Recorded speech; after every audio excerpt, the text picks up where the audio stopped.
Okay, I'm back. The streaming program it crashed. Uh,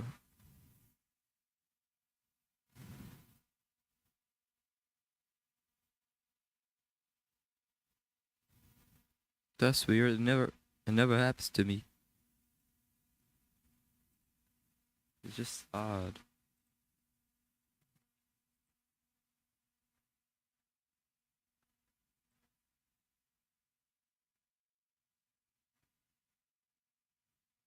Man, I think I'm being hacked.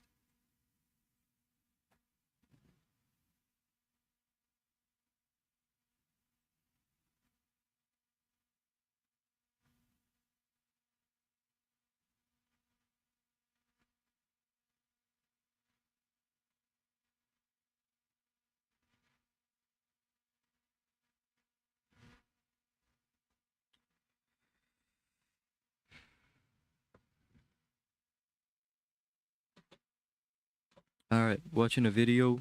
It is. Uh, I'm trying not to get demonetized.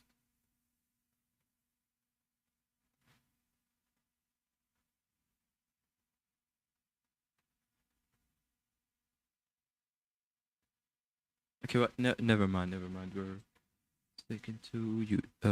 Roblox. Voice chat for now. Okay. As you can see, I haven't changed much. Hold on, I'm on my main. Silly rookie mistake.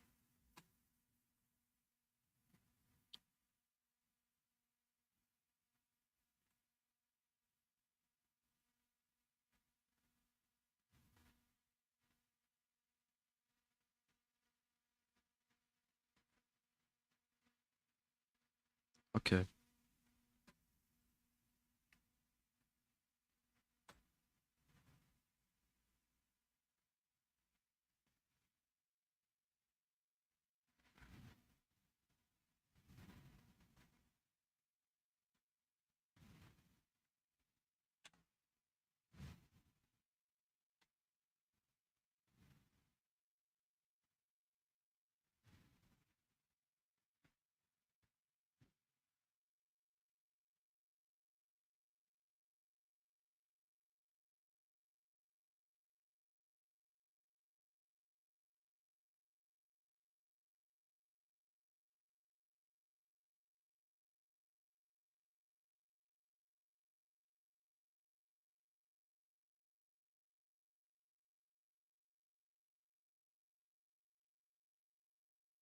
Alright.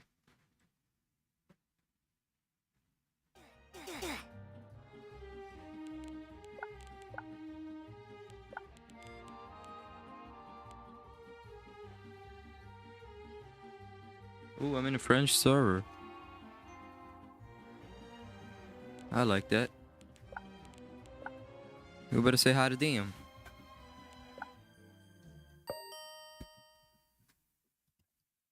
Venom. What's good, Venom. shoddy? A B C D E F G H I J K L M N O P Q R S T U V C-U-V W W-S-Y-N Y and Z. Now I know my ABC. I-A-B-C. What? Next time won't What? you sing with me? Oh my god, you're the only person that knows the song. What the hell? What do you None of mean? the other uneducated people don't know their alphabets. Is this what French people are like? Are you I mean, that's French? crazy. I'm not French, but I like French women a lot. Um, well, too bad. What do you mean? You actually thought I was French. I'm not French. Are you black? No. Maybe. Are you gonna say? Are you gonna call me a gorilla or whatever? No, but I'm also a gorilla. Oh. Oh. Yeah, exactly. Oh. Shit is real. It's crazy, bro. It's Okay, crazy. where you from, bro? I'm from wherever you want me. Where are you from? Where I'm from? No, you tell me where you from. I You asked you look like you're the before. jungle woman.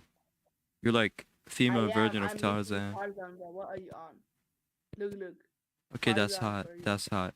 That's very hot. No, no, I'm about to do a move that will make you go crazy, bro. Oh yeah.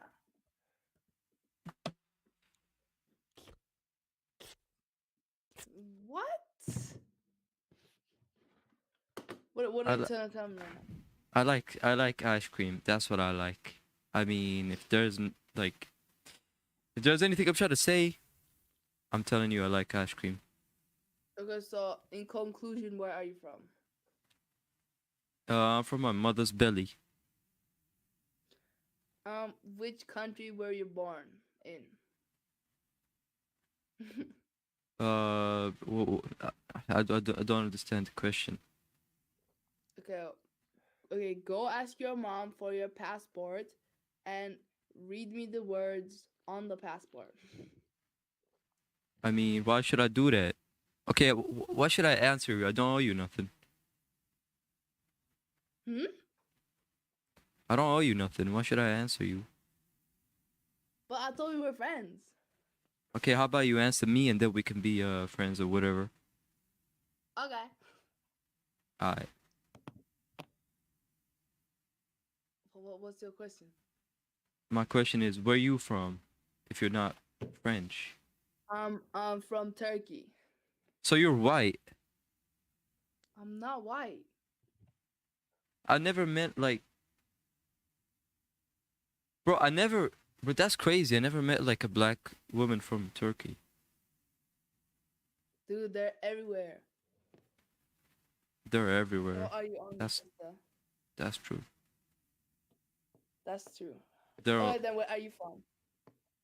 I'm from USA. US of A. No, I disagree. You are from France. I mean, I'm not French. I'm not French. I'm not. Do I sound French? I'm not French.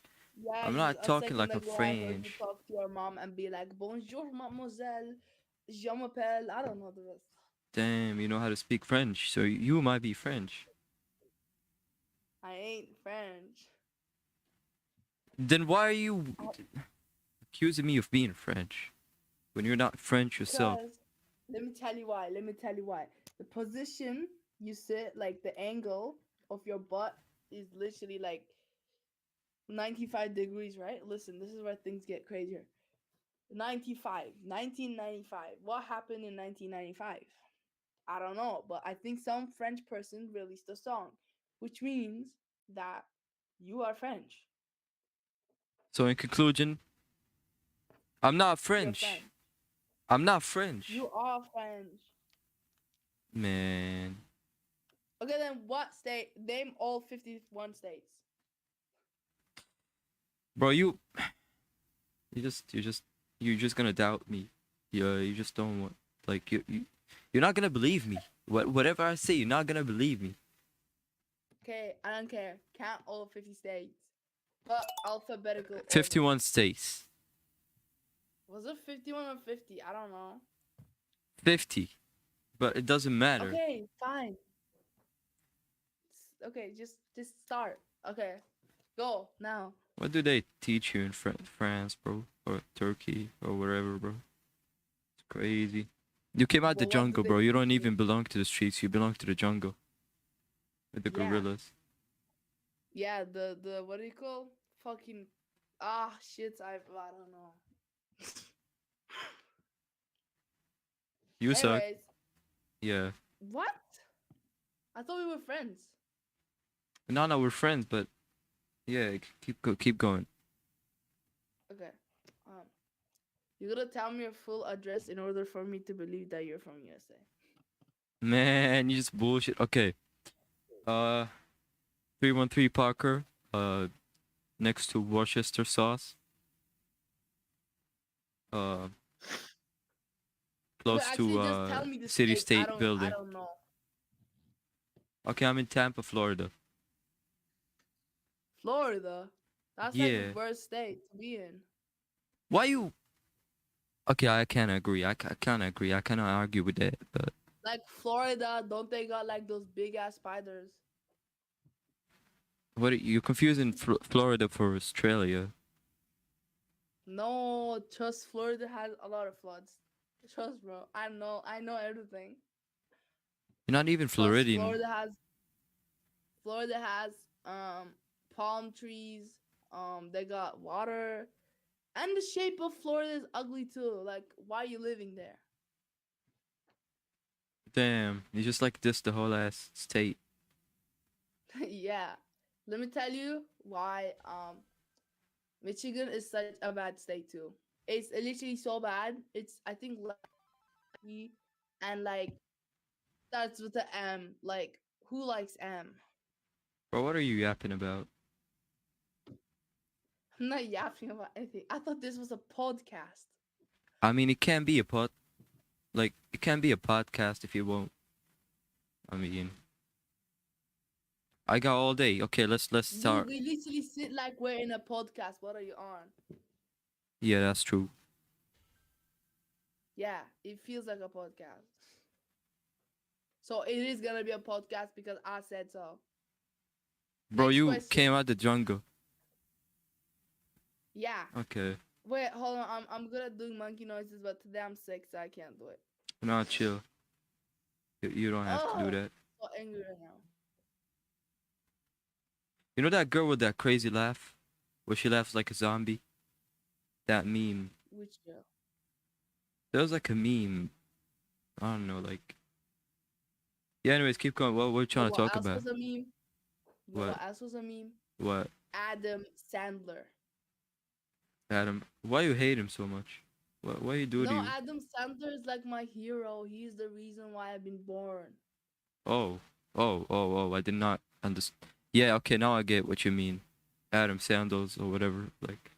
Yeah, he had like a couple of good movies. Like, you know that one where he like cosplays as his sister. He acts like Um, he's like a female character. He yeah. acts like yeah, he's like his own twin. Yeah,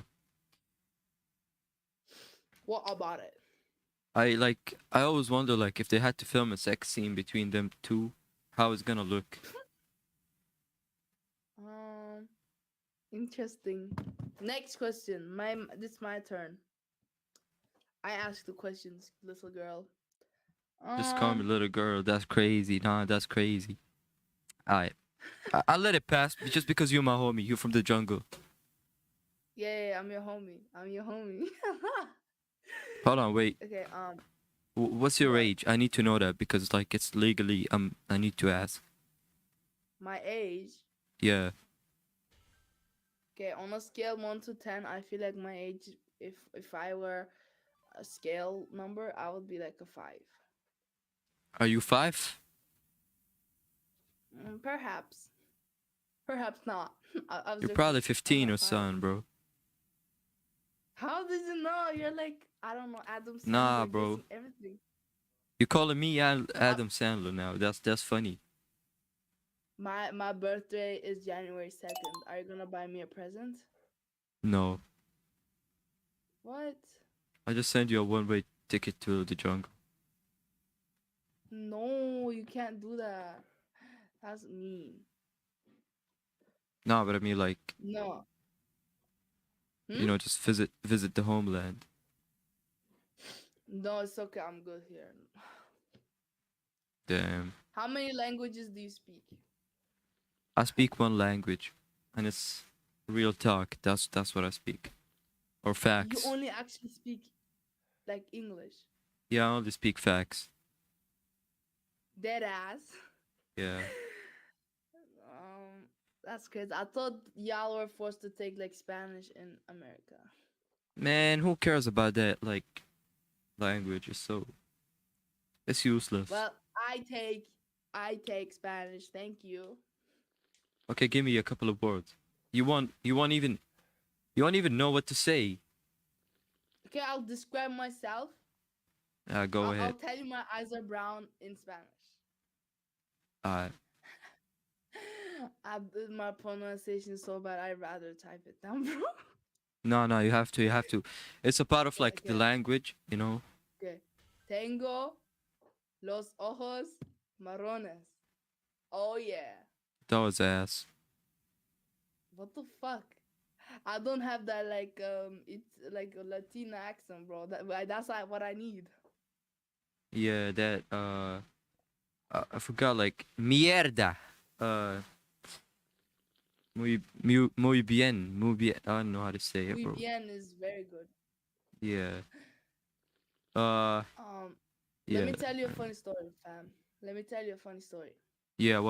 What's the funny Okay, story? so I go to this one basketball club, right? And I've been in Yeah. a club for like around a year. Hmm. And these bozos thought that I was British this whole entire time. How stupid of them. How Yeah, foolish. I know. I don't even have the accent. Yeah. That's true. Yeah, that's true. That's so dumb. Uh, you can't blame them. Okay, now you tell a funny story. It's your turn. Funny story. Yeah. One What? time. What? I thought you said okay. I'm sorry. Continue. What? What did I say? Continue. Okay, never mind. Never mind. No, You I threw heard me something off. else. I'm sorry. You What? threw me off. You threw me off. I was trying I'm to say something. sorry. You threw me off. Okay. I'm sorry. You continue now. Look, I don't have a funny story. That's the thing. Oh, okay. I'll just act like, oh my god, you so hilarious. You saw. Yeah. Okay. Uh. Okay. Let me think. Hold on. I ain't got none on my mind right now. Okay. I ain't got none on my mind right now. Um. Okay. Let me Okay. think. You give me a funny story then. You Okay, so into funny like funny. story. This one time when me and my sister were having like a sleepover in one of our Mhm. rooms, right? Yeah. Okay, and then and then we were being a bit too loud, and the next day we were going on like this trip to the like we were gonna drive to like I don't know beaches down like south, okay? Um so we had to wake up early, right? But we were talking so late. So my mom got mad. And then I was like sleeping close to the door, right? And then Right. my sister like I'm like okay, my mom walked in to the room, right? And then Right. she like started hitting me and she spanked me, right? And then she was like and then I was gonna whisper to my sister saying that don't worry, she doesn't have the power right now. It doesn't hurt. But instead of whispering, I said out loud. And then while my mom was like transitioning to the next side of the bed, she Man. just stopped. She just dead ass looked at me in the eye. And then she left the room like she stormed out. She did not spank my sister. So she was beating your ass. Yeah, she did, but she did Uh, not spank my sister. Because Wow. I said, don't worry, it does not hurt. She doesn't have the power right Okay, you now. saved Just your sister. a little thing. You Yeah. took one for the team. I Actually, it was so appreciate it. awkward. Um. Anyways, It that happens. was We a all funny get story. spanked once. If you're not white, it happens. What do you mean once? Once, Yeah. once Okay. is a Let's. really small amount. Yeah, I get what you mean. Okay, I get what you mean. Like Okay, sometimes it's you your get hit turn. by like the pan cover or something, or like you get hit by like a stick, or you get like a flying flip flop. A heat seeking My like mom never threw the crazy. flip flops. Well, then you were a good child. She uses hand only. Okay, that's crazy. She like a MMA expert or something. No, because like I don't know how she aims her palm, but it hurts so bad. I mean, it used to. Damn. Now it doesn't because I'm a big girl now. I can like I don't know pain Makes tolerance. sense. Makes sense. Yeah, when you get older, like your parents become weak. Son. Okay, it's your turn. Okay, no, actually, you tell me Actually, a story that happened in your school right now, like a look, I funny don't story. have I don't have a funny story right now, but I gotta like switch servers, okay? Because I'm kind of laggy. I'll meet you Oh, on the other side, okay. okay? Peace Oh, out. okay. I see where this is going. I thought Yeah. now you hate me. Bye. I not hate you. I'm yeah, okay. I'm going. Bye. She's crazy, bro. What she talking about, bro? Man.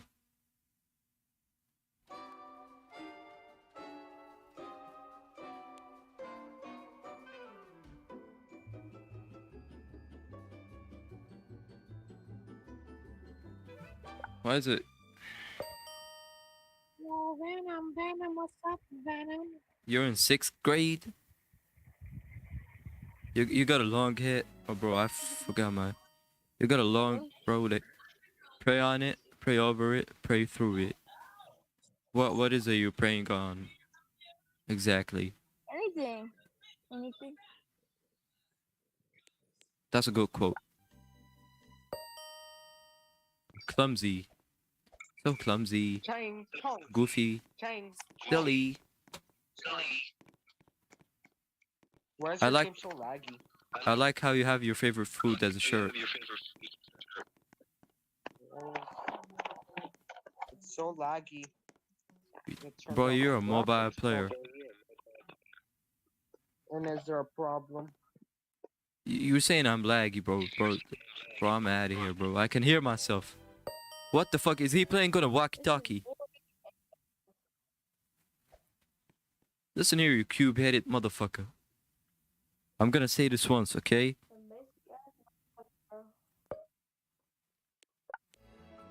Doesn't even have. Nobody has a good mic. This day and age, it's like rare.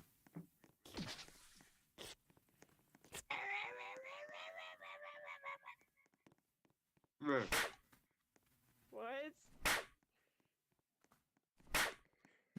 We call this guy Frankie. Frankie never been spanked by his parents because he's autistic. Oh my god, that's accurate. Frankie His is name such a Frankie and he disappointment. is autistic. Nobody wants him. Even his dad disowned him. He's chasing around like a crazy ex.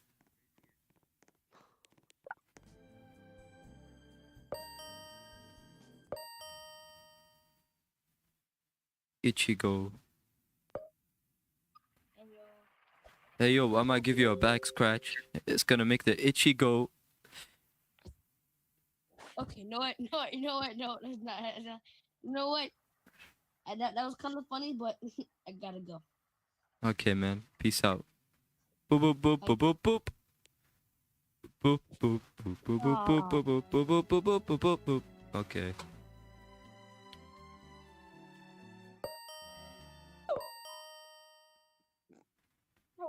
Oh, Oh, it's Daddy. Daddy. Oh, yeah. You're probably a minor. You're gonna get me to jail. Shut up. You're gonna get me to jail.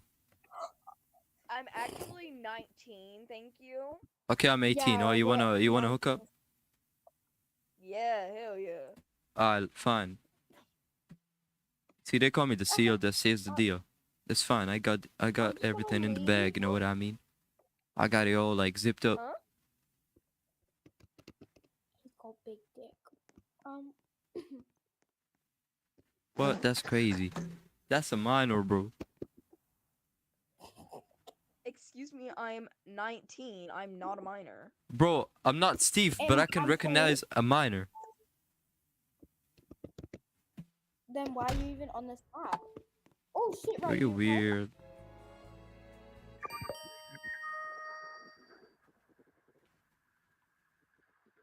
Damn, doggy. You look like Kanye West. Oh no. Oh no. I was gonna say the craziest shit. I didn't realize like you cannot be. Okay, I gotta hold. I gotta hold it in a bit. Gotta hold. Venom, can I bag you? Can you peg me? Can she bag you? Okay, you can peg me. Are you a phage? Okay. Am I what? Wait, how I did not know you, bro. Not you just went into it like quickly. You just gotta ease it in. It's crazy. I'm 18. Oh yeah, you're right. You're right. You're right. 18? We got this. Why just let me, bro?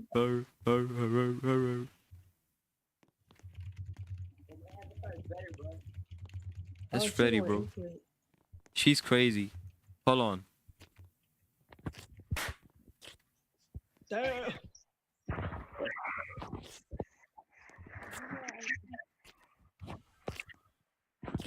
You hear them Venom, noises? can I bag you? Yeah, that's you sucking on something. It's not sucking off some dick, bro. Hi. Hey, man.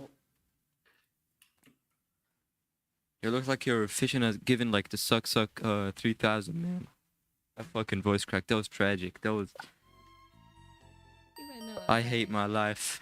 I hate my life with a passion. With a burning Oh, really, me passion. too. We can kill ourselves together. I mean, That's we can hold hands crazy. like we're pop building. That's crazy. I'm not gonna hold your hands. Why? What? You even got a Why dumpy. not? Shit, what? No, that's so wrong though. Like I okay, mean, I'll just like a kid. yeah, okay, I might hit. She's like lizard sized, but like I might have like to cover the head or something because the head is not. It just throws me off.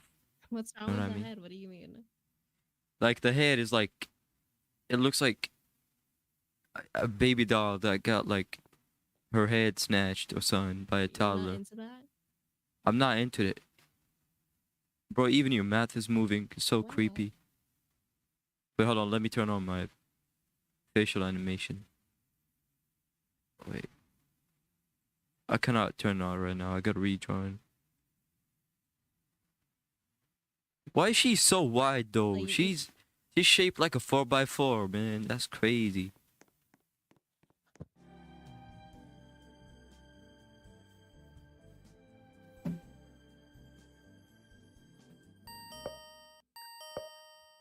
Yo, what's going on, Venom? Damn, Kim. What? Kim K. Kim Kardashian. It's not you. No, bro, I'm not King K.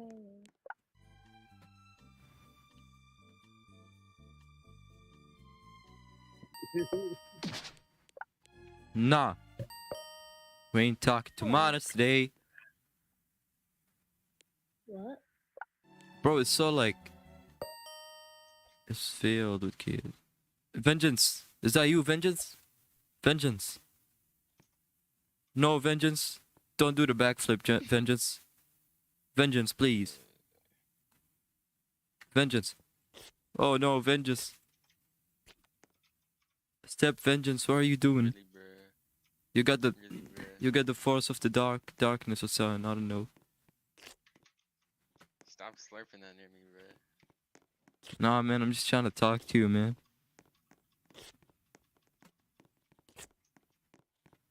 We like him young. Shit. Whoa, yeah, shit. Oh my god, you have a crazy. What? I'm not fucking with that voice. I'm sorry.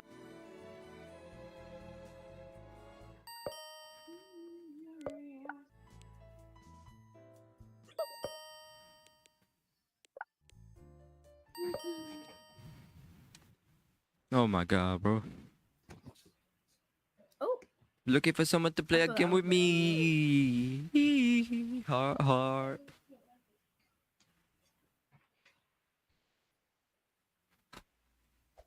Why it looks like you have like a bad case of humpback posture. Bro, that's a kid, bro. Bunk.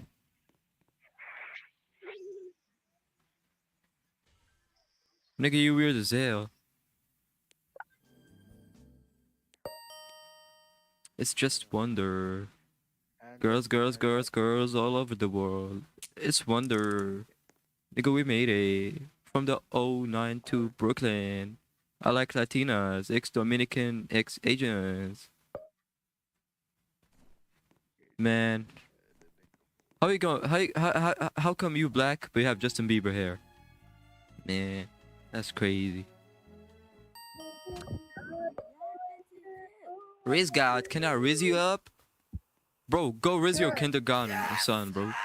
Go like, go get a lunchbox or something, bro. Get ready for school, little nigga. Okay. Oh my god, you fly as hell. Thank you. I was just gonna roast your hair, but it's fine. You know what? It's fine to me. I like your mustache. You can roast my hair because somebody did this to me. Yeah, no, like you didn't get to choose. They just like mess you up. Man, I that got that body bender. that barber is either like the worst barber or is like the best barber. I don't know. I Shit, had my hat on, but it looks like a like a transsexual Mario. Bro left.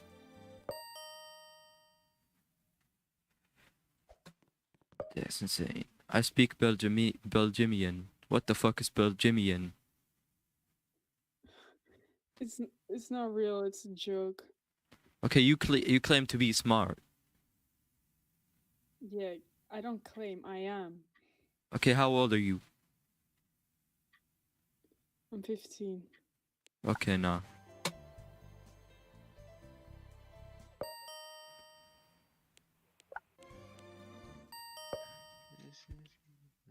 Bro, everybody be messing up.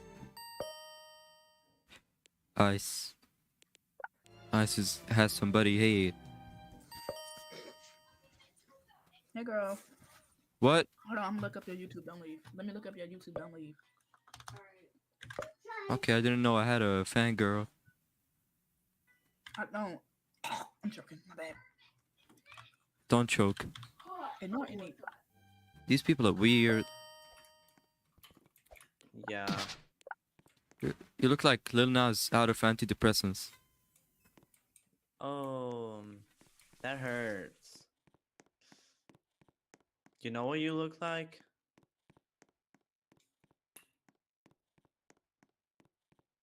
What?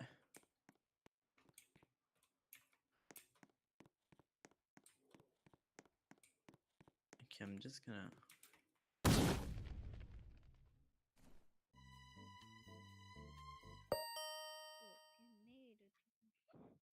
Venom. Venom.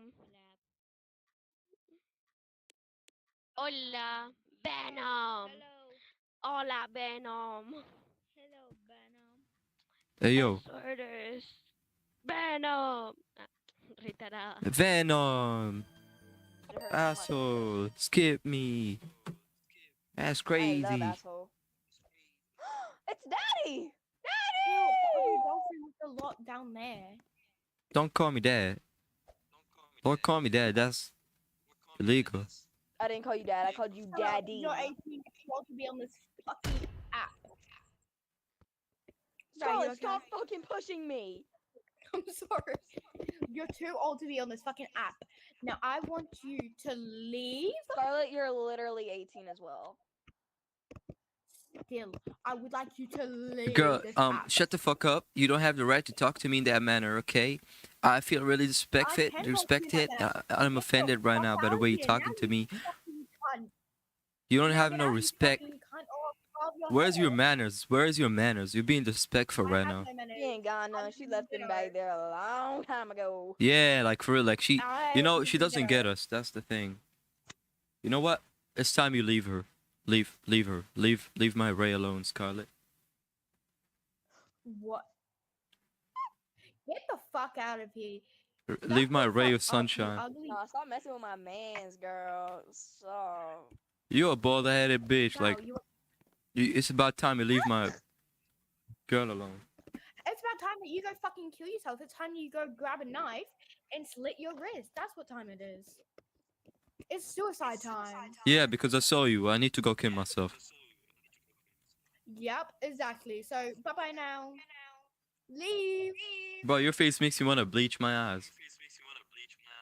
While like stomping on my own balls.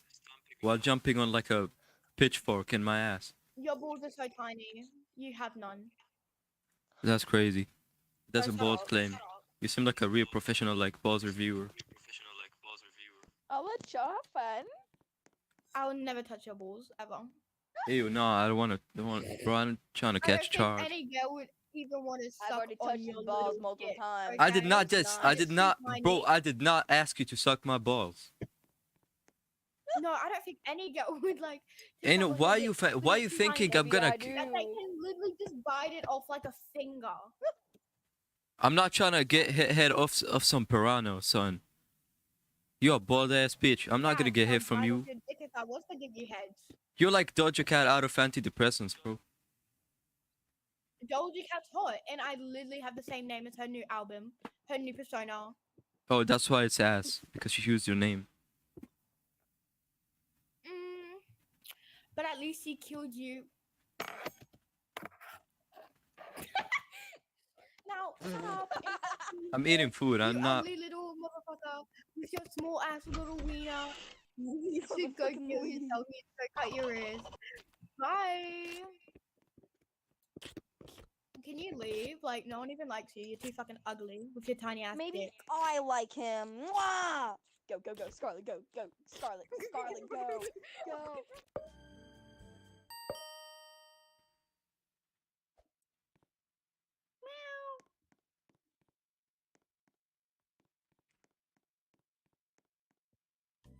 That's crazy.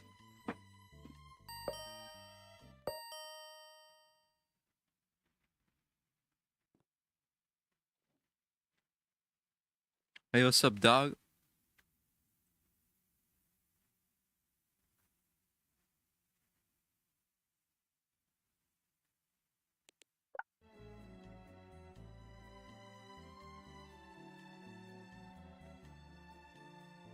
Beep, beep, beep. Hello. Venom. Venom. Venom. Hola. Hola, amigos. Hola, amigas. Hola. ¿Hablas español? ¿Hablas No, no, español? no, no, no, no, nada. Okay. What's your name? Hmm? What's your name? What's your name? My name is Venom. YJ Venom. Okay. What about you? Where you from? I'm from North Antarctica. Oh. Yeah. Okay.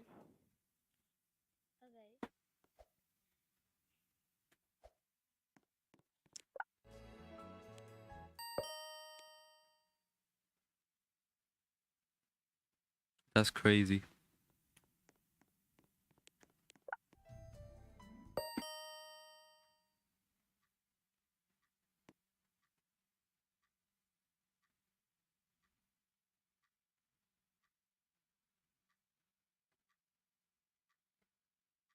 Seals are not. What? Seals are not.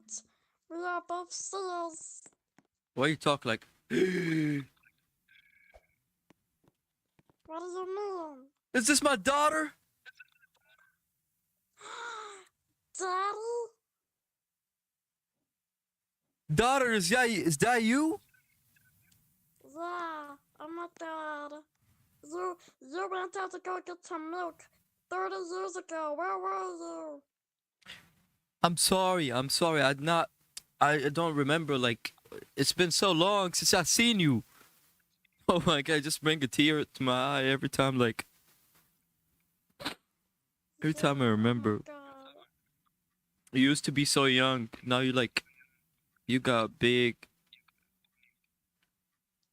You grew so much.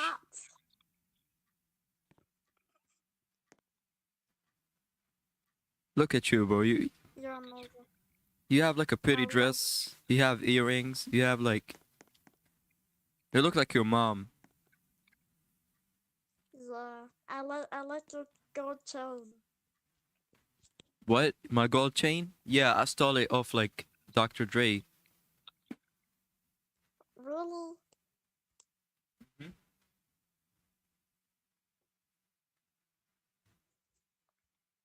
That's very swag of you. That's very swaggy of you. Alright, daughter. I'ma head out now. I'll see you later, though. Yeah, goodbye. Bye. Yeah, Venom. Yeah, what's up?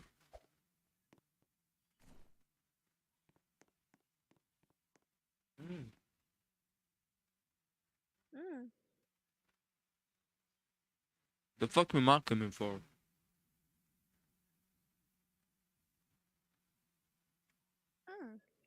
I'm having food. It's not funny. Hey girl, I'll look up Hey, your girl. YouTube and then I subscribe. No, I Are don't you subscribe. watching my live? No, I'm gonna go look at it. Hold on. I'm Don't streaming leave, right look. now. And Okay, no, I'm gonna have to leave you. No, just because you said I'm gonna have to leave you. I'm sorry. No, I'm sorry. Wait. Just want to try. What's up, dog? Subscribe to your YouTube channel. What up, man? How old are you, man? Bro, what? Old are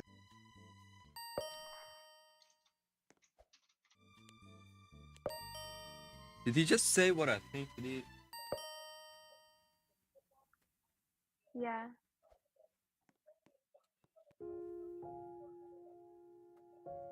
The sad music fits.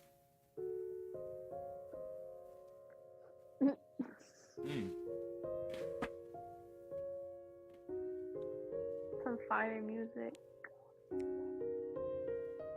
Damn, that's fire. This shit is I straight know. ass.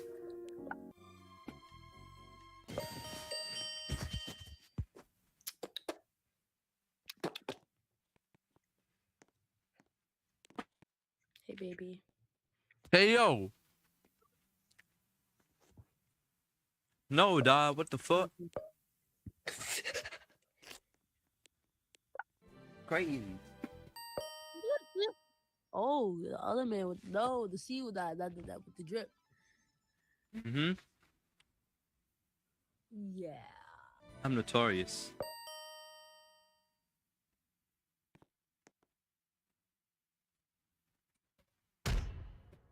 Mm.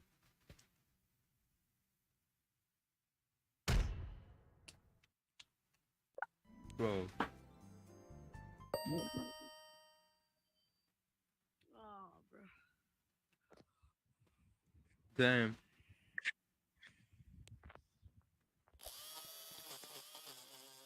Look what the fuck you done to me, even Steven. You fucked me up. Are you proud of it? Yes. Man, fuck off, man. Exactly.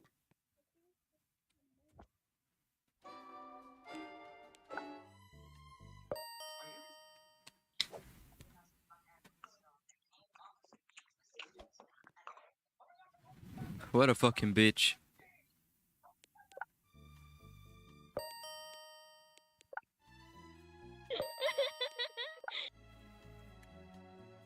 No, this server has too many monitors. Not even joking, it's scary.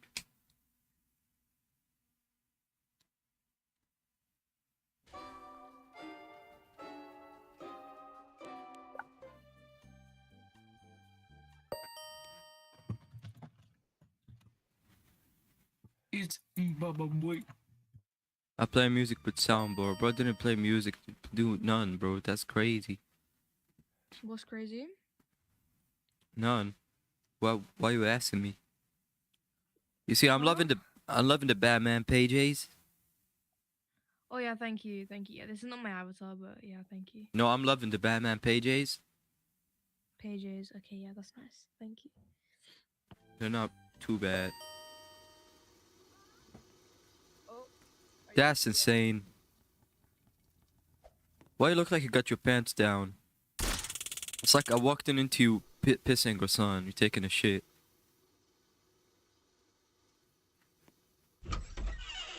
Bro. Tasing me because I'm a...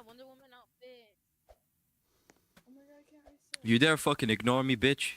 I'll fucking slam your head. I'm gonna treat you like George Floyd. Bitch ass, bro. I'm gonna turn the tables. You missed because you fucking suck. Yeah, arrest the Black Seal. That's what you do. Yeah, that's what you know how to, that's what you've been trained for. Exactly. Black officer arrests the Black Seal. So iconic. That's just hate, bro. That's just hate. That's just hate. You know what? You're not even black. You got a white belly. You're Shut the fuck. You don't know me. Shit. Shit, I'm gonna get roped. I'm gonna get roped. You better get roped with me. I got tased. I'm doing like the split, like I'm Nicki Minaj or something. Oh my god, you're so flexible. That's crazy. What? That's fucking animal abuse, bro. That's not even. You like doing it with animals, weirdo? That's her, not me. You're a fraud. That's not an animal. Seals could not talk. You are not from Finding Dory. What the fuck do you want me to say? Start clapping. Okay, there we go. I'm a seal. Are you not convinced yet?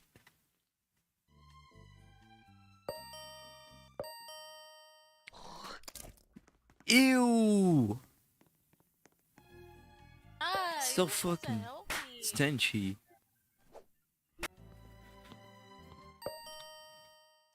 Oh my god, from like one bad server to another bad server. Even worse. I cannot go to the fucking 17. Bro, that's so fucking annoying. It's so fucking annoying. Piss me off.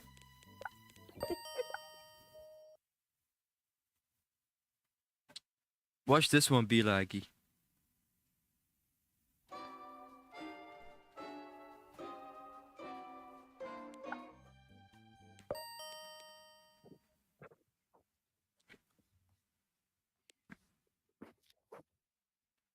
Damn, bro.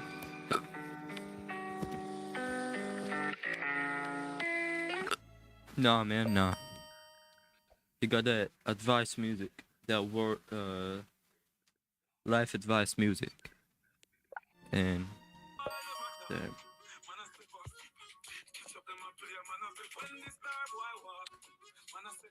That music is straight ass.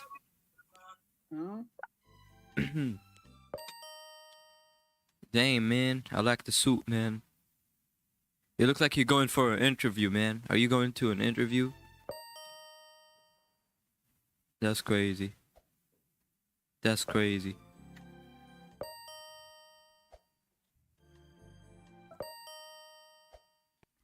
Hey, yo!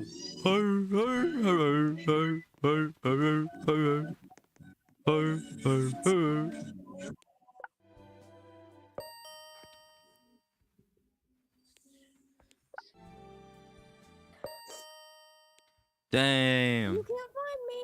Where did you get that oil from? I want to get oiled up.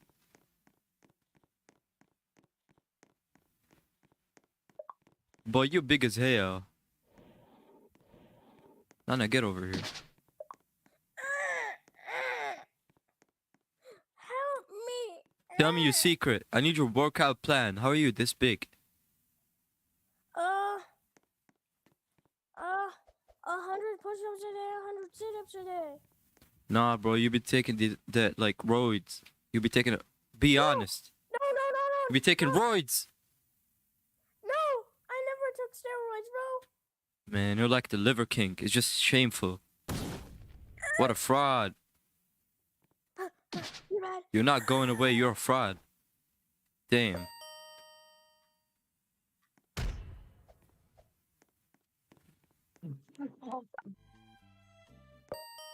What is going on?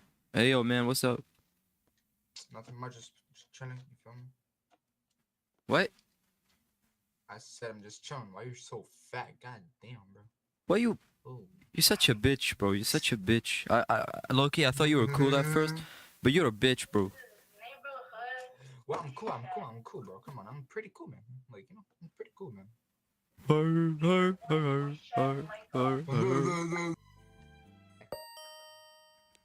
Venom. Yeah, what? You can read my name. No, I'm just reading out your name. Okay, you can read. A nice person. Not he said I was nice beautiful. fucking observation. Don't subscribe to him. He was very stupid and rude. He touched me. Everything is true, but that last one. Alright. I'm gonna take your word for it. They're just haters, man. Sometimes just gotta. Man couldn't even let me cook.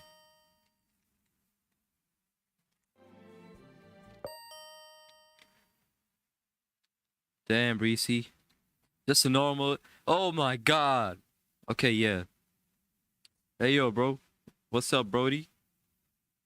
What's up, Brody? What's up, Brody? Dog!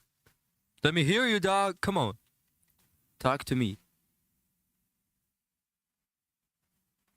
Brody! Are you there, Brody?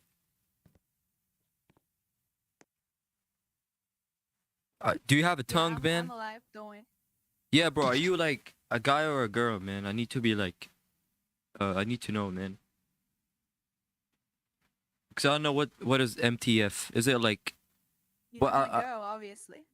I mean, Oh, that's what it says in the bio. So you're not a guy. So you're not a guy. Is that? Am I correct?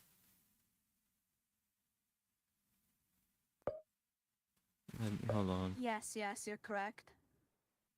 All right, but like, hold on. Like, if I look down there, would you have balls? Or like, nah, you wouldn't have balls.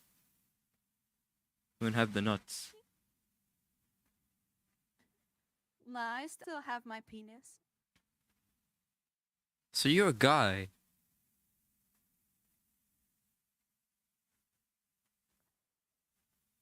Says who? Your balls say so, bro. Your balls.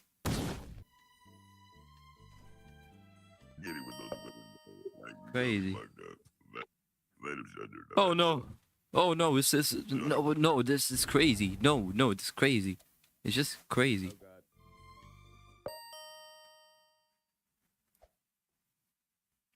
Now what the fuck happened to your hair?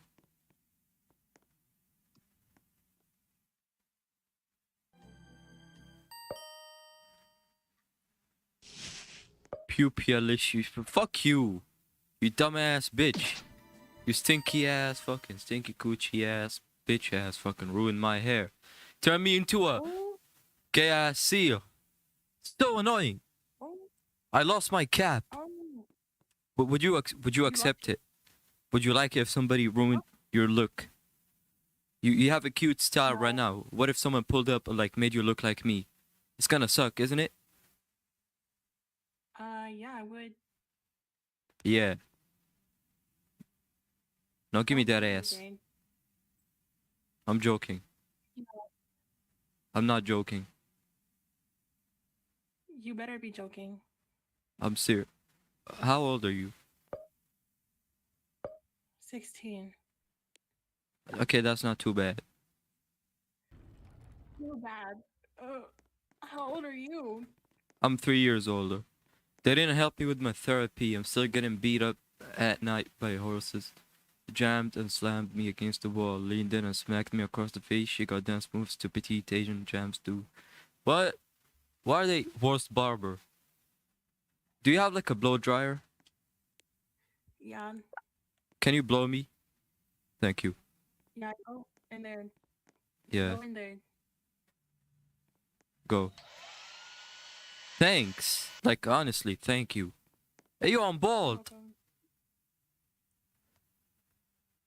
Where did my hat Your hat go? is gone. I think it's a glitch. Man, that's crazy. I look Yeah. stupid without hair, without hats. Bro, You're a seal. I look like I forgot his name. Pitbull. That guy, bro. Huh? I look like Pitbull. Pitbull. You know that Who is that? that guy that made music, bro. I forgot. Like he made Timber. It's going down. Timber. Yeah, okay, nah. Fair. Justin Timberlake? No, what the fuck? No, man. You know, I'm just gonna reset. I need my hat. I'm sorry.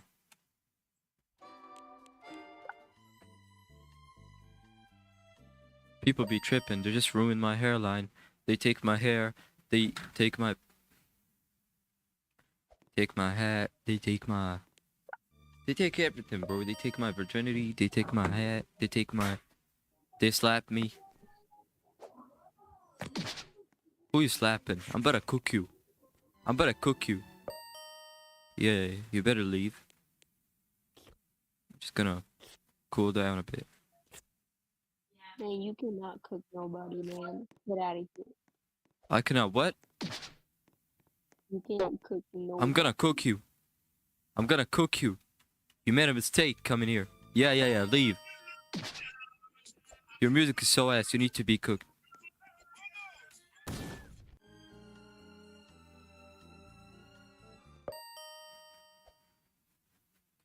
Damn. What? Hi. Did you steal your avatar? Hmm? Nah, cause I've seen someone look like you. No, I made this by myself. I swear to God, there's a girl that looks like you. Her name is RHY. That's cool. Maybe she stole my fit. I don't know. They just like you look the same. Oh? What's up though? Are you like of age? I'm 12. Okay, that's crazy.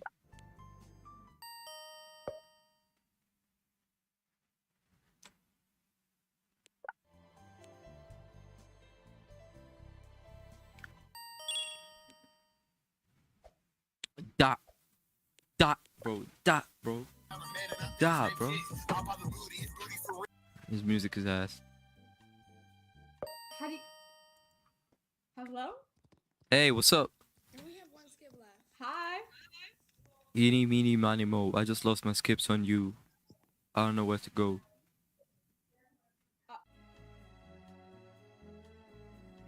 What the fuck? Oh, okay. Why are you so weirded out? As if you're not a talking banana. I'm not. I'm a human.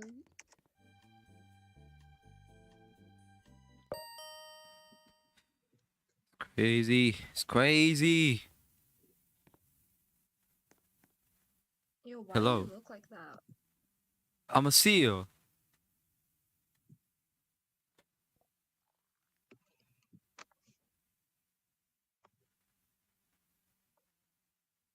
You're so... Bro, you're dead, bro. Okay, I'm bored. I'm gonna go play some Bed Wars. It's Bed Wars time. We're doing Bed Wars tonight. We're gonna be doing some Bed Wars fighting.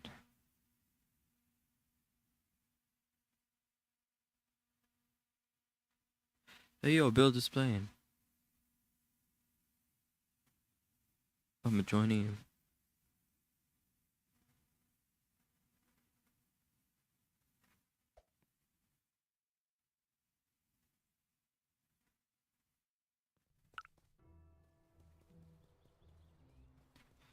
That's crazy.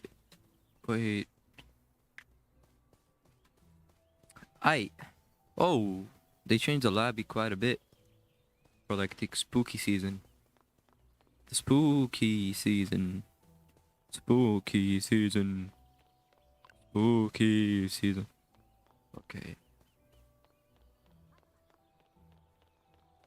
Where's that guy, bro? He ain't here. That was classic. Let's go. Let's go. Squads. No. I'm not trying to queue for squads. I'm doing doubles. Because I'm into the double trouble, bro.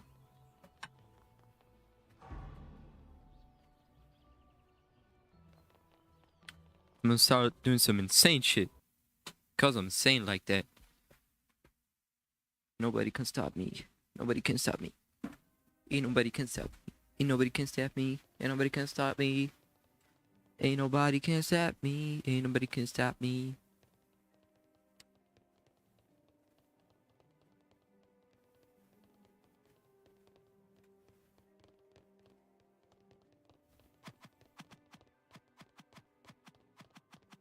We lucky made it into like the 19th of October so fast. I did not even realize I'm in October.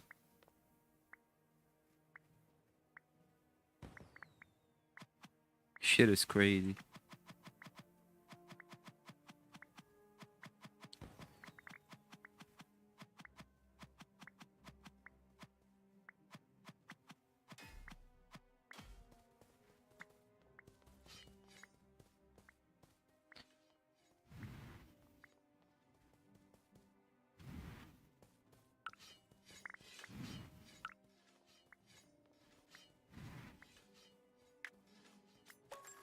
What's that grinding sound? It's so like... Ew.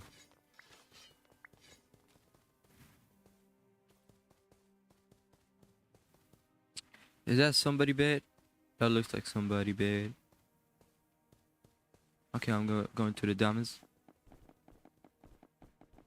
We need some dimes. Hi, bro. Ooh.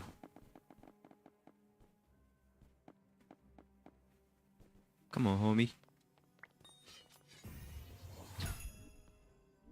You is a homie, don't know me. You is a homie, don't know me. Damn, look at this. They're barricading. That's insane.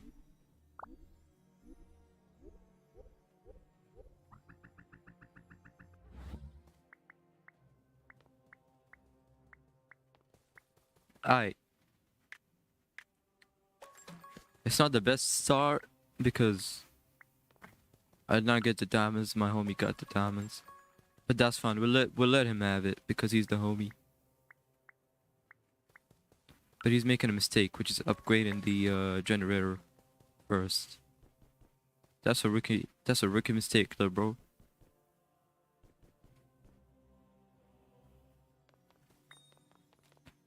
Why he do that? I don't know. Me going to Woo! I just got jump scared. We going to the Emmys. We're gonna get some Emmys. I got you, man. I got you. Ooh. Ooh. We in it. We in it for fun. We in it for fun. We in it for pain. We in it for love. We in it for joy.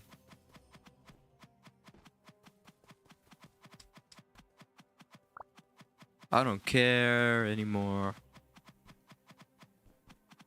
I don't care anymore. I'm suicidal. I just need to get you.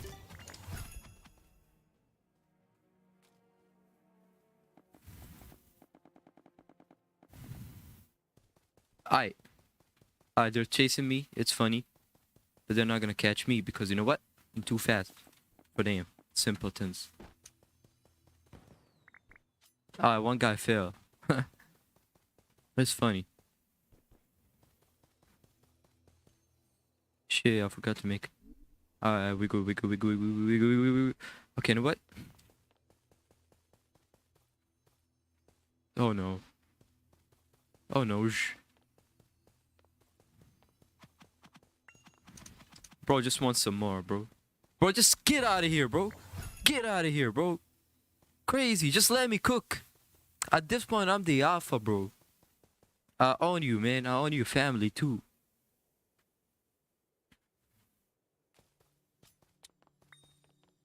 It's crazy. Bro got violated 2 times, and he's still fighting. Bro is playing some crazy ass music. Wow, isn't it funny? The only person that has the mic is my teammate. Okay, this is crazy. I don't know where... Okay, you know what? Let's do the damage. Why not? We need to make some damage. We need some damage, bro.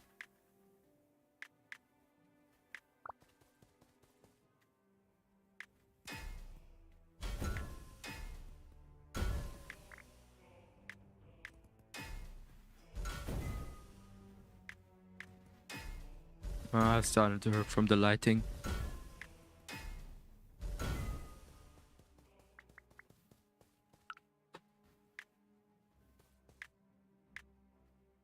It's fine though. We do anything for the gang.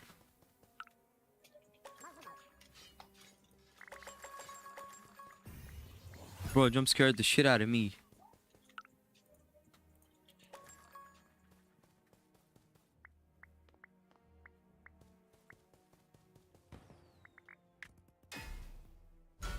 Good thing he has his mic on. We can talk. They're not like silent teammates.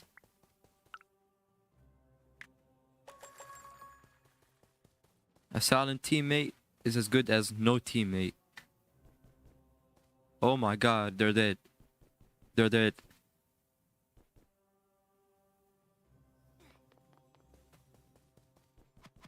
All right, let us get the Emmys. I need me a sufficient amount of Emmys.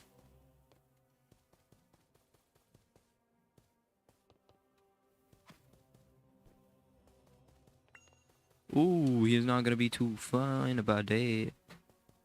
No, bro. I don't know what. I don't want no war. Bro.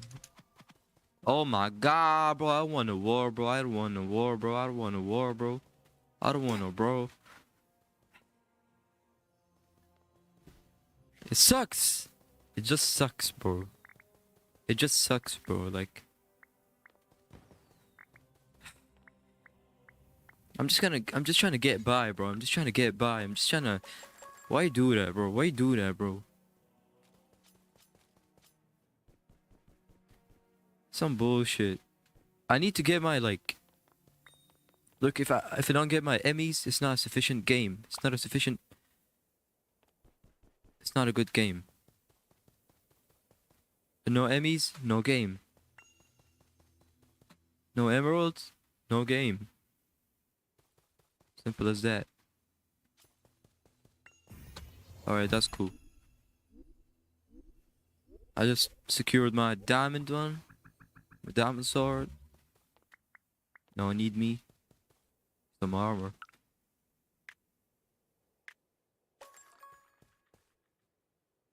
Well, destruction is... Who cares? If you... Oh my days! Oh my days! Oh Fluffingtons! Oh Fluffingtons! How did he like... How did he not... Why did he not destroy my bed? I think it's because he knew like... if I catch him, he'd be gone. Already. He'd be dead. He'd be gone like John. A goner. You're a goner. Alright, I'm going back to the... I'm not going back. I'm trying to like steal some stuff from this base. Oh!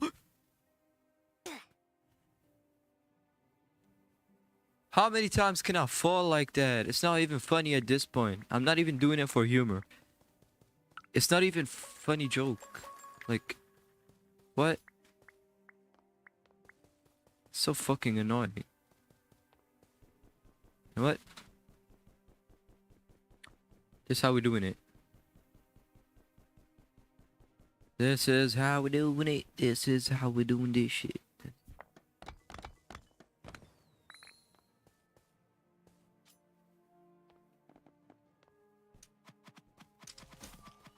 Yeah, what? How does he damage me that much?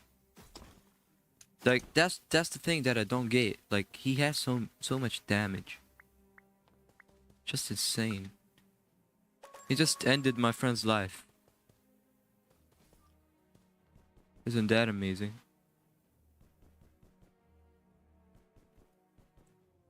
He's probably like... He probably like focuses on the damage. The weapon. Oh my god. Oh yeah, we out of here. He fell! Oh! He's still behind me! He's still behind me! He's still behind me! He's still behind me! Go! Oh! Okay, I upgraded. Upgraded there. Oh my god, we're dead. We're so fucking dead. We're so... Oh my god, we're so dead. Oh my god, we're so dead. I got him. How is that possible? How's that even possible? Come on, fight him off. He got too arrogant. Come on, he gotta get punished, man. He gotta get punished. I don't have no blocks. Bro wants to be funny. I get it, bro wants to be funny. Bro wants to jump around us. Fuck you, man.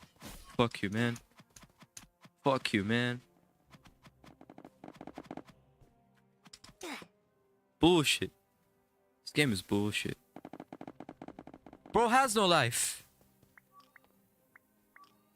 So fucking annoying. I swear to God, it's so annoying.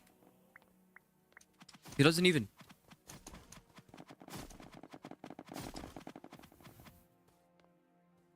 Look, I'm not even the best player. How do you not... Bro has some weird ass voodoo magic, I'm telling you. These kids. I'm just gonna watch like... Okay, we did. We're so fucking dead. His boyfriend is here. What do you want me to do? It just got to that level. They're just gonna spam kill us. It's just gonna spam kill us. How is he so damaging? That's one thing. And the other thing, how is he so fast when he builds? Bro, just like end the game, bro. Cannot take this much torture, bro. That's crazy. I wish I can do something about this right now. You know what? I just take it as a learning. It's like a lesson. It's just unfortunate, you know? It's just like a disaster. So, we got him! We got him! We got bro! Oh my god. He don't deserve it. He don't deserve it. He don't even deserve it. His army tried to be him, but it's not him. Look, it's either that I have to run right now. Okay, I'm gonna run. I'm gonna run. There's no fighting him. It's just running. There is no fighting this guy. He's not gonna chase me. That's crazy.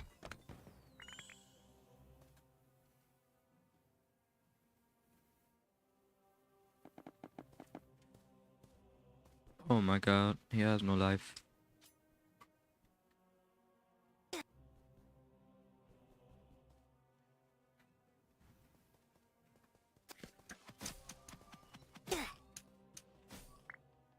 He's just not damageable. Like, he does not take, like, it's so weird. Like, I don't get it.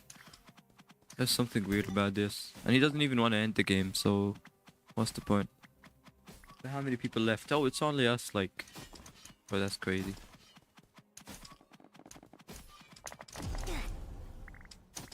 How do I do that? Like, how do they do that damage thing?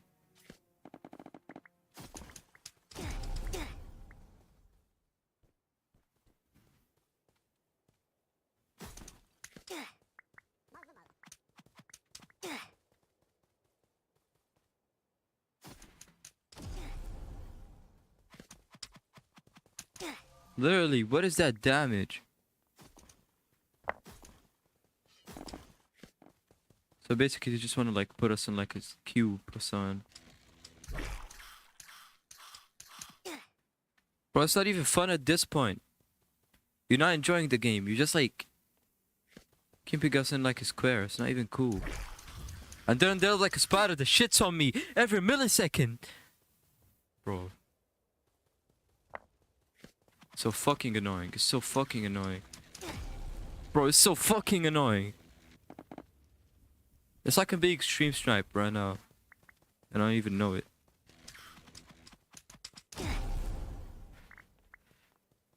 How is he not like... Man. Oh, they don't have a bed. That's funny. They don't have a bed.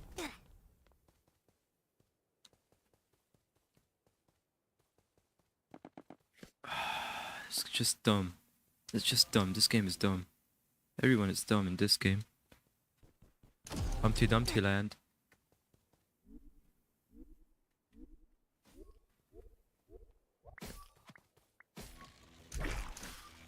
There's like the spider that keeps getting stuck in my ass or son.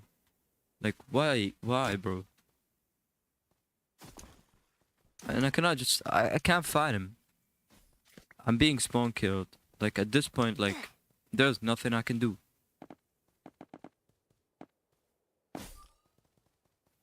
Punch him, go, get him, get him. Imagine if I push him off and then we get to like break their bed. I mean like just win. That would be so funny. But that would be so funny. That would be so comedic.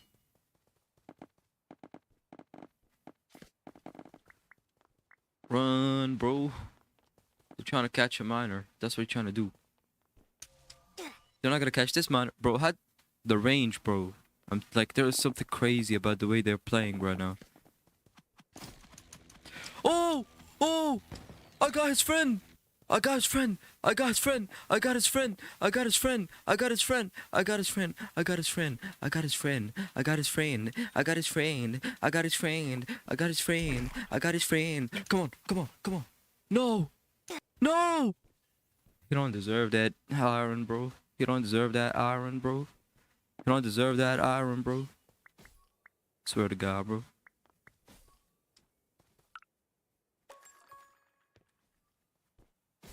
He's back. The gay man is back. The one that likes men is back.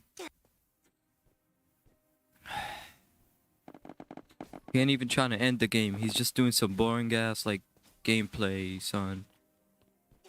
Trying to be cool. Bro, that's why like I hate this game so much. I hate this game with a passion, bro. When I say I hate this game, man, I mean it. I hate it like fucking pickles on a burger. It's just so uncalled for, bro.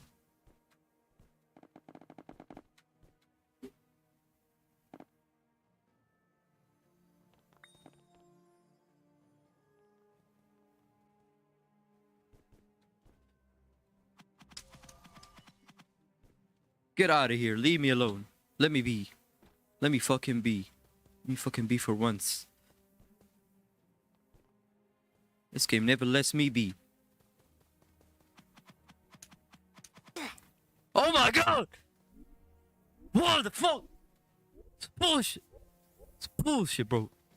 I'm pissed off. That's bullshit. This is bullshit. I'm saying it for the 100th time. It's bullshit. It's bullshit. It's fucking bullshit, man. I hate it with a passion. I hate it. Fucking hate it. Okay. This time, I'm just trying to push him off. Just trying to push him off. There is no confrontation. There's no fighting. Just pushy off. Just want him to die.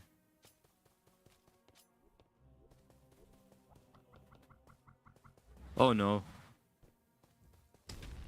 This just feels like racism. Just like racism. Like letting a white man win.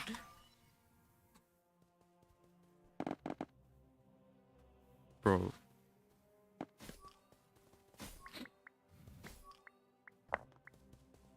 It's bullshit. It's fucking bullshit.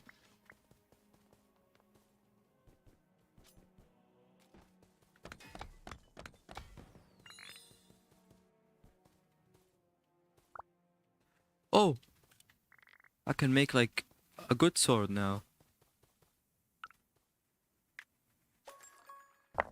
That's good, that's good, that's good, that's good, that's good, that's good. That's very good. Oh!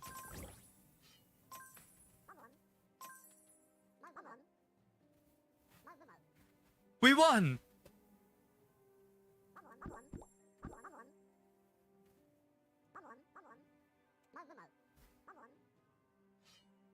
The good side wins! The good side wins! The good side wins. Bro, the good side wins, bro. For once. And for all. That's crazy. I love this. Man, I love this. I'm not even lying, I love this. I was double. Nah, bro, I like fast paced. I like normal paced. Creative. Nah, bro. But yeah. That was an insane game, though.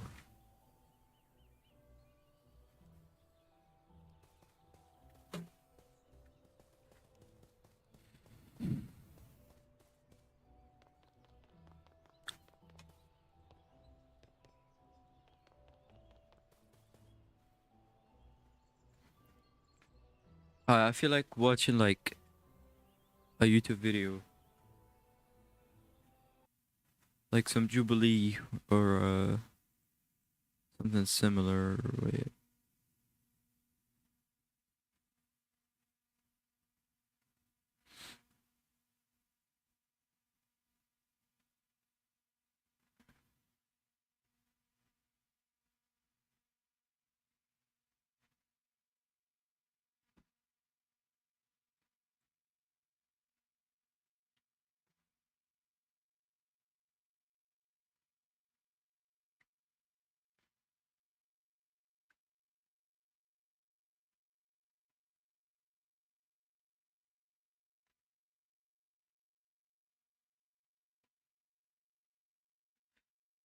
Bro, my YouTube is like, it's like political stuff. Hold on, let me switch.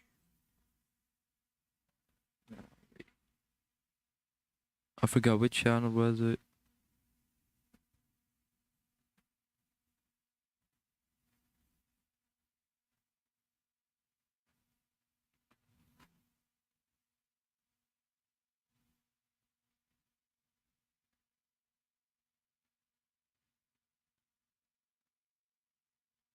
Man dies after falling off skyride at Lagoon. That's crazy. What is this book? Man born without arms or legs lives life without limits. Okay. I bet. I bet. Okay, hold on. There we go. Of course. I have limbs, of course. Okay. But I know that I don't have arms and legs for a reason, so I'm just gonna live my life. That's as best as I can. crazy.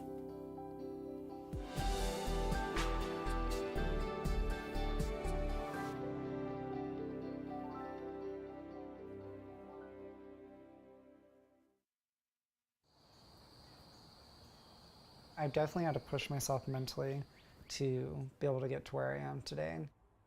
There's always people doubting me. And I am just trying to live Man, my life as that's just crazy. Like imagine you cannot do nothing, bro. Like there's a lot of things you can't do without arms or legs, and like sometimes you just need to stop and be thankful, like for what you have, from what God gave you, like health,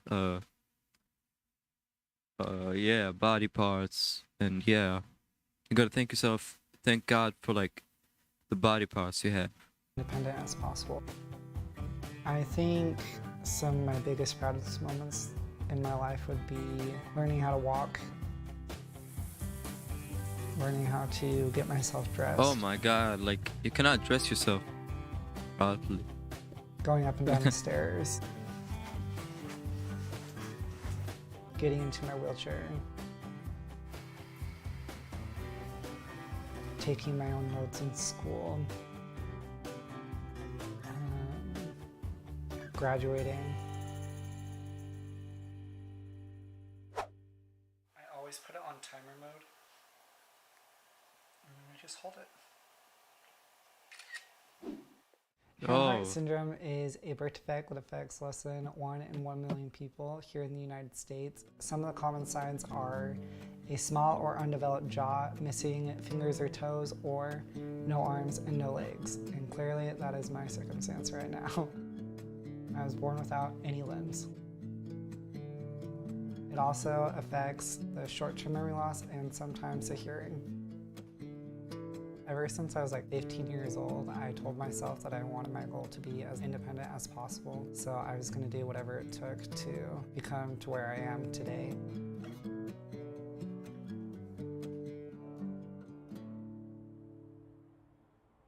I have 9 brothers and 4 sisters, and I'm the only adopted. People always tell me, you can't do this. And then I turn around and show them that I can. And every time that I'm doing them, I'm just super grateful that I had my family supporting me and not babying me into doing everything for me. I'm just kidding. I'm just kidding.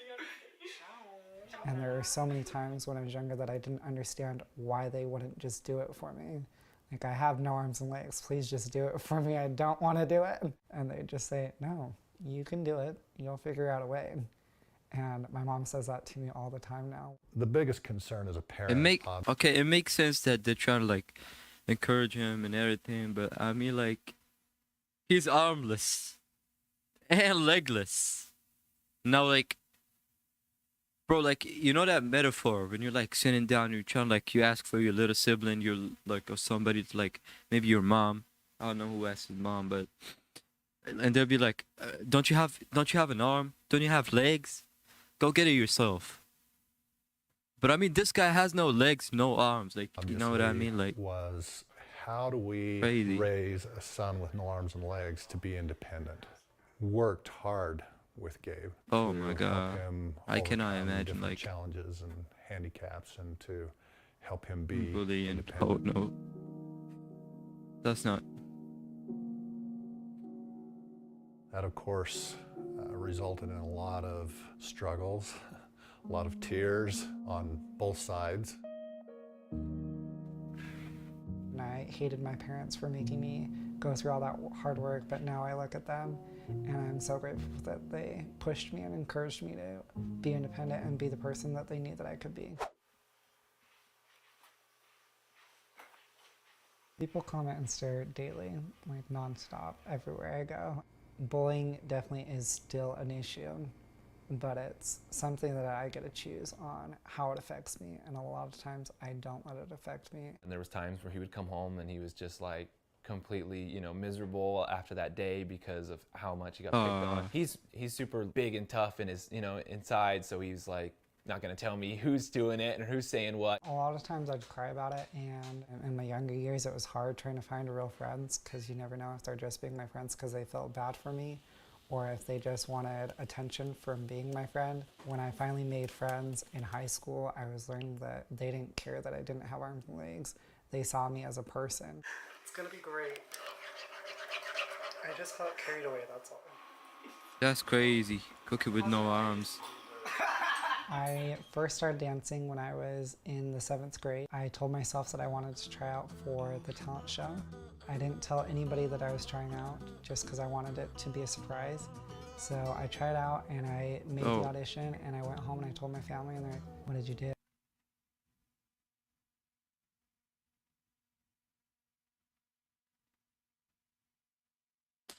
I was like, "No, really, This is so wrong.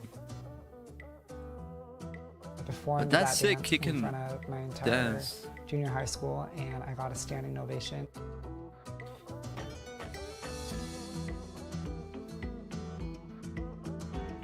He'd probably be a great dancer if he I It's just know a like huge eye-opening moment that this is something that I could do, that I wanted to do, and that if I just pushed myself, I could definitely do it. And now I'm doing benefit concerts and helping raise money for people with sicknesses. I've been doing speaking for almost 4 years now. It's pretty crazy with all the places that I've been able to go to and meet so many amazing people and hear their stories and hear how I've been able to help them. One of the common questions that I get would be, is your life hard? Do you wish you had limbs? My response would be, no, my life isn't hard. Life is only hard when you make it hard. If I'm gonna make it hard, then that's on me. word. Alright, that's awesome. As long as he accepts it. I don't know. YouTuber dies 5 days after he said he wasn't dead. That feels like the type of luck I would have. I don't know. Nah, bro. My YouTube is it's all political. I don't know why. I think I clicked on one video and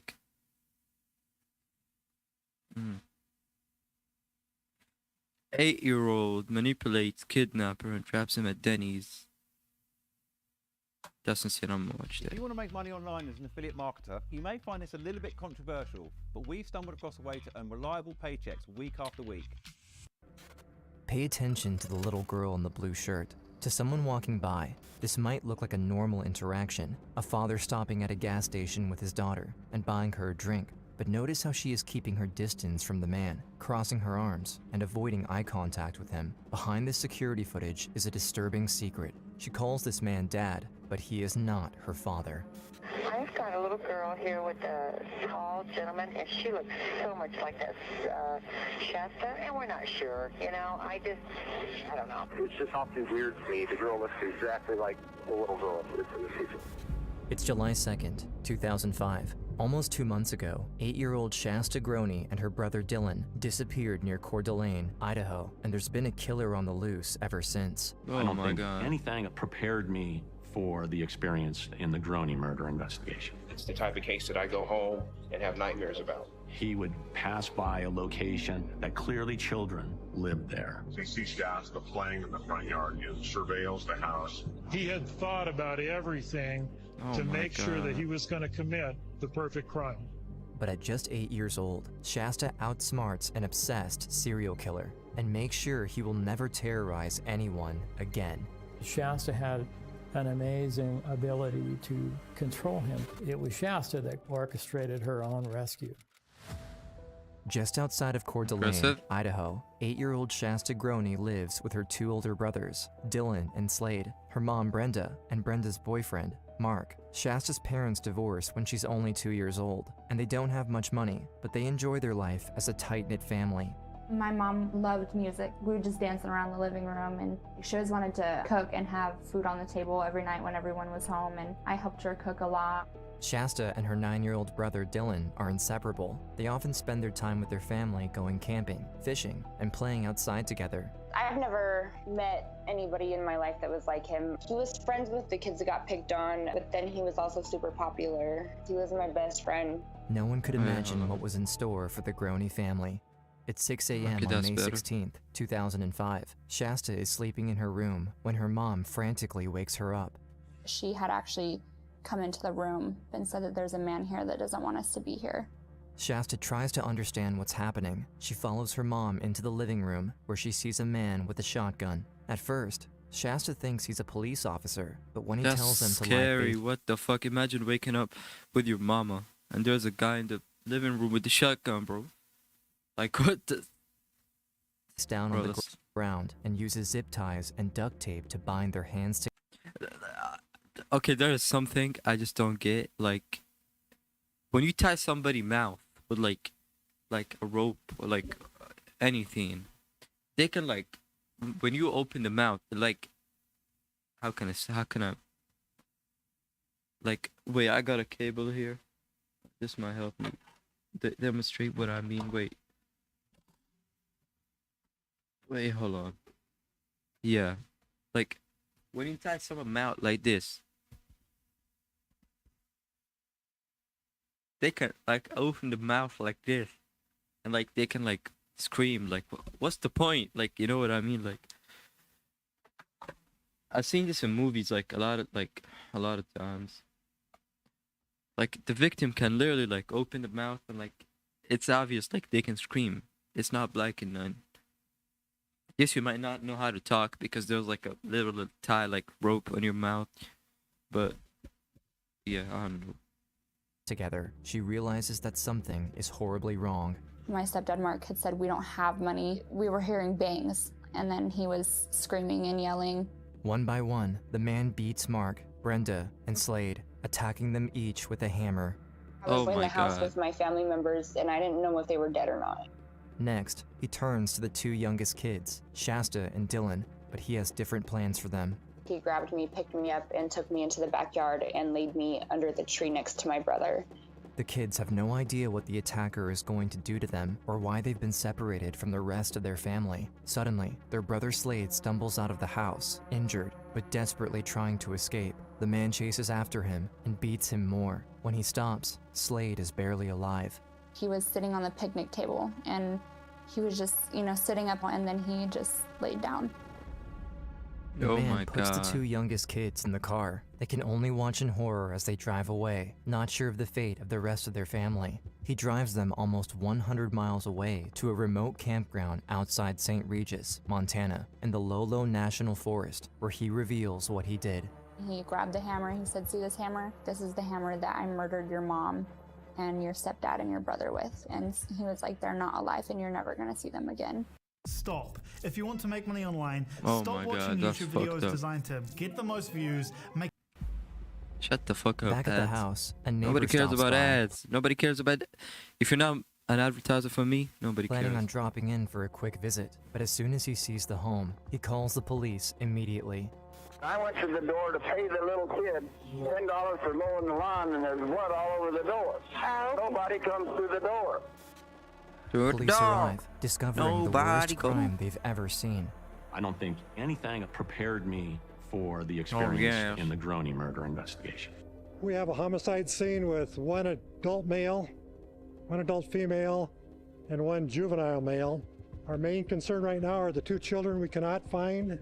Oh my God. They discover the bodies of Brenda Groney, her boyfriend Mark McKenzie, and her 13-year-old son Slade. Before Oh, he that's died, fucked. Slade found the strength to pull himself back in the house to be with his mom, and his body Oh is my found right next to God, bro. hers. There's no sign of the two youngest children, Dylan and Shasta. Investigators search around the property, desperate for anything that could help lead them to the kids. Officers also check with other family and friends, hoping they weren't home at the time, but no one knows where they are. In many cases of child abductions, it's a family member who kidnaps them. Police approach Dylan and Shasta's dad, Steve. He admits to having a fight with his ex-wife just a couple days earlier about the custody of the kids. He also makes a plea on the news that draws suspicion. I'd like to address my children's abductors or abductor. Please, please release my children safely. They had nothing to do with any of this. It sounds as if the children's father might know something about the attack. Police give Steve a polygraph test. When they ask if he knows where the kids are, there is a fluctuation. He fails the test, but continues to say he knows nothing. Investigators use God. computer forensics to determine that he was at his home at the time of the murders, and they clear him from suspicion. It is back to square one in the search for two Idaho children missing since Monday. Police are following up hundreds of tips in their search for Shasta and Dylan Groney. With two kids missing and a killer on the loose, fear is spreading through the community. Police issue an Amber Alert, and residents of Coeur d'Alene are doing all they can to help. Thousands of tips come in, but nothing makes sense. Investigators don't think this could be a random attack. None of the family's valuables were stolen, and the crime seems very personal. The fact that the bodies were so beaten up so badly, it made the crime appear to be a crime of passion. You begin to think about who could have been so angry at this family to want to inflict such injury on these people. Shasta and Dylan lost 3 family members over the course of a few hours. Now, all they have is each other, and they're trapped with a murderer where no one can see or hear them. Their abductor doesn't even give them time to grieve the loss of their family, as he immediately begins to abuse them at the campsite and in a nearby cabin. He got really mad, started throwing things. He took more of his anger out on Dylan and was really mean to him. He would abuse him and then make me watch. And then if I cried, then he would abuse him worse. What a fucked One up. night, their kidnapper takes the abuse to another level as he Bro, begins he's to fun. play twisted mind games with them. He tells them they will be able to go back home if they do what he asks. He even has them write letters to their family, suggesting they might come back. Dear Dad, I miss you very much, and me and Dylan know what happened to Mom, Mark, and Slade, and we both feel very sorry for them. And we both miss you and Jesse and Vance, and we might see you guys again. Dylan and Shasta think their nightmare might come to an end soon, but the letters are never sent. It was just another cruel way the kidnapper manipulated them. He just wanted us to believe that there was a chance that we would live or that we'd get out safe. I think after a certain amount of time, Dylan had started to lose hope that it was going to turn out good for him. With every second the kids are missing, there's a lower chance of finding them alive. Police desperately continue to look for leads. They learn about a barbecue that happened at the house a day before the murders. They find a Look, I don't want to jump to conclusions, but I feel like it's the dad. It's probably the dad, okay? It's the dad, okay? fingerprint Hold on, wait. on the door that matches a man who was at the gathering, Robert Lutner. He has a criminal record, and he allegedly owed Brenda and Mark money. Finding a possible motive, investigators try to talk to Lutner, but they can't find him. Adding to the suspicion, his parole officer says he Hold left on, town what the fuck? just Wait after a the second, what the fuck? There's like a red spot on my forehead here, what the hell?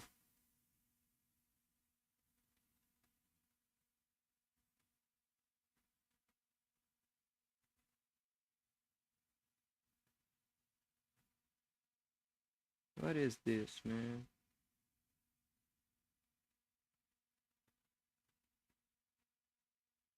Well,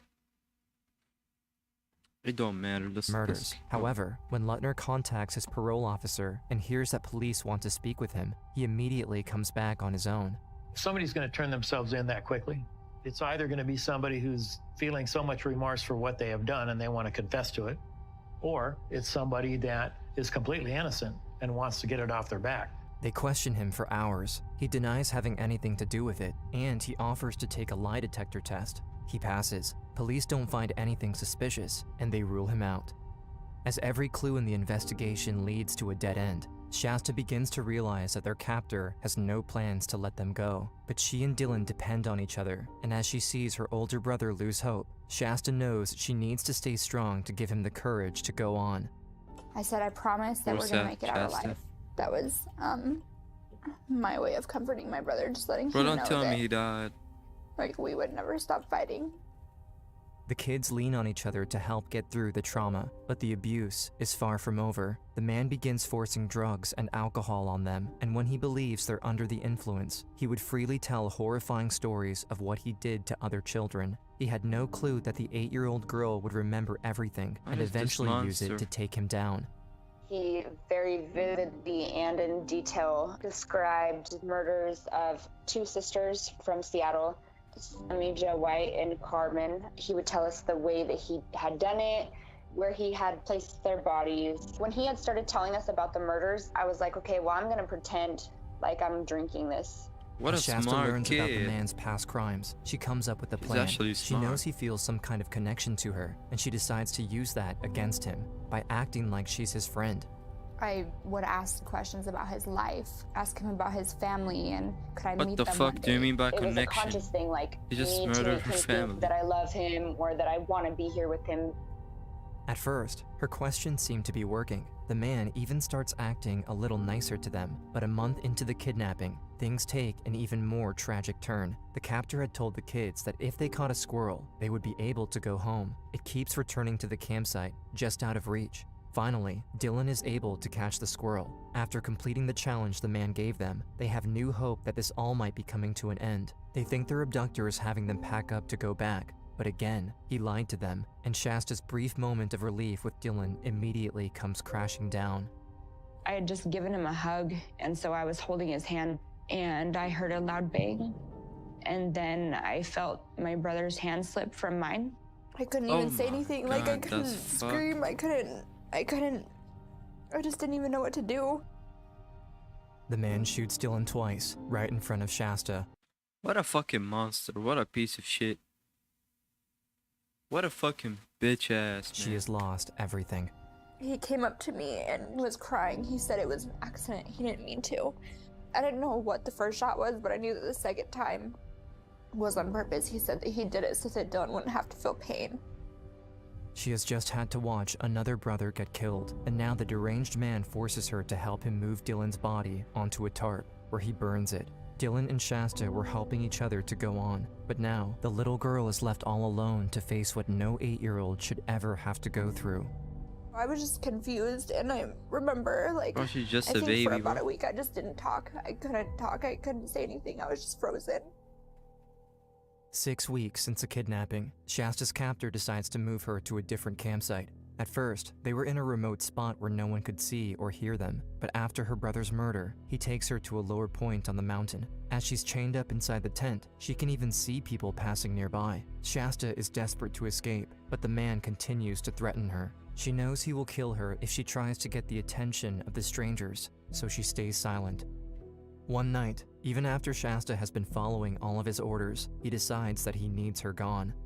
He was like, just like, you have the choice to be strangled or you have the choice to be shot like your brother, and that one's gonna be quicker. I felt like if I had chose the strangulation, that I might have a chance to talk him out of what he was doing. The man puts a rope around Shasta's neck and begins to pull. After losing her family and going through nearly 2 months of torture, she almost gives up. I kind of remember seeing my mom's face. I heard her voice, and then like I started to see white, and then everything kind of came back. Even after they're gone, Shasta's family helps give her the strength to keep fighting, but her captor is strangling her, and she has to come up with an idea fast. I had worked up enough breath to say, please don't, Jet. Jet is the man's nickname that he told the kids about. Shasta's last attempt to survive is to manipulate her captor, the man who took her entire family away, by relying on his emotional attachment to her. I noticed that when I would use that name with him, Good it on would her. like soften a little bit, like it would soften him. And he's like, what did you say? He started crying, and he was like, I can't do this. Shasta convinces him to let go and allow her to live at least a little What a fucked up longer. sucker. Even after he just How tried could he to harm kill this her, face? she continues to build their relationship in hopes that it will help her survive. Anytime me going home was brought up, I would tell him, no, I don't want to go. I want to stay here with you. He'd be like, really? You could tell that it was starting to catch him off guard a little bit. It's July 2nd, 2005, 7 weeks since the kidnapping. After gradually getting her abductor to open up to her, Shasta finally sees a real chance to get home. He basically sat me down and asked if I would be his kid and I would stay with him, you know, that I would call him dad. Oh, He's like, hell I want to no. take you to meet my mom. Would you meet her? And I had said yes. The little girl is inching closer to the possibility of being back in an area with people around who might notice her, but she knows she has to do more to make sure she's seen in public. And I said, can you take me to where I grew up? Like, I want to show you where I went to school, and I want to show you where my best friend lives. Like, I want to show you all these places that are important to me because you're important to me. And he was like, yeah, of course, I would love to. Almost 2 smart months after for an Dylan and Shasta 8-year-old. Groney disappeared, Shasta has her kidnapper drive her right back to Coeur d'Alene, even stopping at a convenience store, praying that someone will notice her and intervene. Police get a tip, but not until the manager reviews the security footage to identify Shasta after they have left the store. I remember just holding on to hope, but still feeling like there wasn't going to be any. The man asks if she is hungry. Knowing there will probably be people that would see her where they eat, Shasta says yes, and they go to the Denny's restaurant in Coeur d'Alene. Girl, scream, bro. Scream. As I was walking in, I noticed that my missing persons poster was right there. There was this guy standing outside, and he was with his friends, and he nodded his head, and I nodded my head, and he went up to the counter and made it kind of seem like he was conversating with one of the... That's crazy. So, bro arrived at the right time and place. Like, he literally, like, imagine, like, going with your friends to, like, a place, trying to have dinner, and then all of a sudden you, like, see a poster, and then see the girl on the poster staring at it. Like, that's crazy. That's fucking waitresses, crazy. and then I seen her look over at me. They were my only table at the time, and I immediately recognized her. His entire world revolved around her. She didn't speak without his permission. There was something just not okay. Waitress Amber Dean has no idea who the man with her why? is or what he's capable of, but she can't risk him knowing she's suspicious. I'd spoken to my manager, said, I think we should probably call Coeur d'Alene PD. I'm pretty positive that's Shasta Groney over there. I'll pay for their meal if I'm wrong. We need to get somebody up here. Others at the restaurant also notice the little girl, and officers finally get the call they have been waiting for months. I've got a little girl here with a tall gentleman, and she looks so much like this Shasta, and we're not sure. I don't know. Shasta can tell that they recognize her, but she still doesn't know if she'll make it out alive. I remember thinking that he's so smart, and I was like, even if they know that I'm with him, maybe he will have an excuse and they'll just leave, and they won't think that anything was wrong.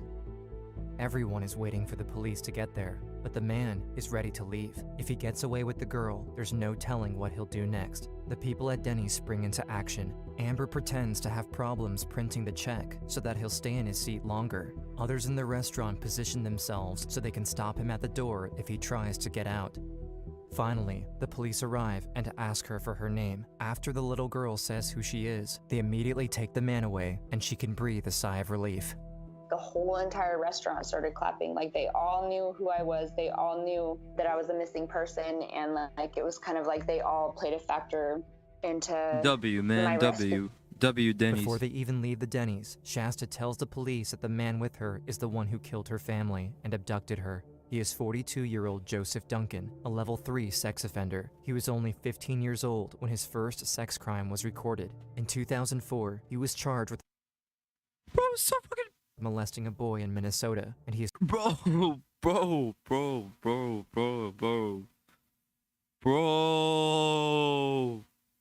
is currently a fugitive after borrowing $15,000 for bail and leaving town.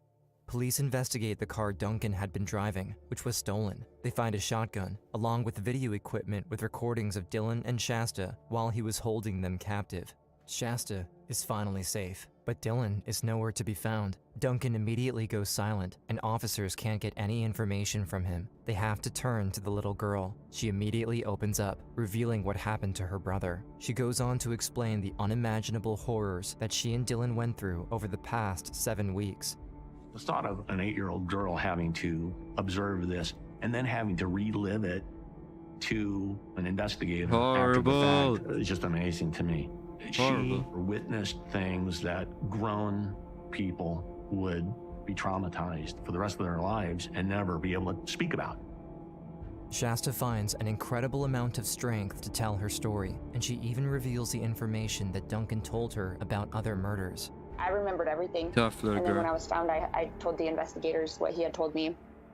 Joseph Duncan eventually confesses, telling the police that he hunted his targets. He drove around and used a GPS to mark houses with children where he could possibly stop. He happened to drive by the Groney house, and he saw Shasta and Dylan playing in the yard. He studied the house and family for days, preparing for the night of the attack. I remember him telling me that he was able to get the dog to come to him, and he gave her treats and stuff and like befriended our pit bull so that when he did come into the house to do what he was going to do, there was not that type of issue to get in the way. He had thought about everything to make sure that he was going to commit the perfect crime. At the trial, the jury has to watch video that Duncan himself recorded of what he did to the kids. The footage shows the horrifying extent of his brutality. I think it's probably the single most disturbing piece of evidence, disturbing thing I've ever seen in my entire life. While the video is extremely disturbing, it is the absolute key piece of evidence prosecutors can use to send Joseph Duncan to death row. It's October 16th, 2006. Joseph Duncan pleads guilty to 3 counts of kidnapping and 3 counts of first-degree murder in the deaths of Brenda, Mark, and Slade. He receives 3 life sentences. He later pleads guilty to 10 federal charges in connection to the kidnapping and sexual assault of Shasta and Dylan, and the murder of Dylan. He is sentenced to death. 31 years of being involved in the criminal justice system, I have never met a more evil person than Joseph Duncan.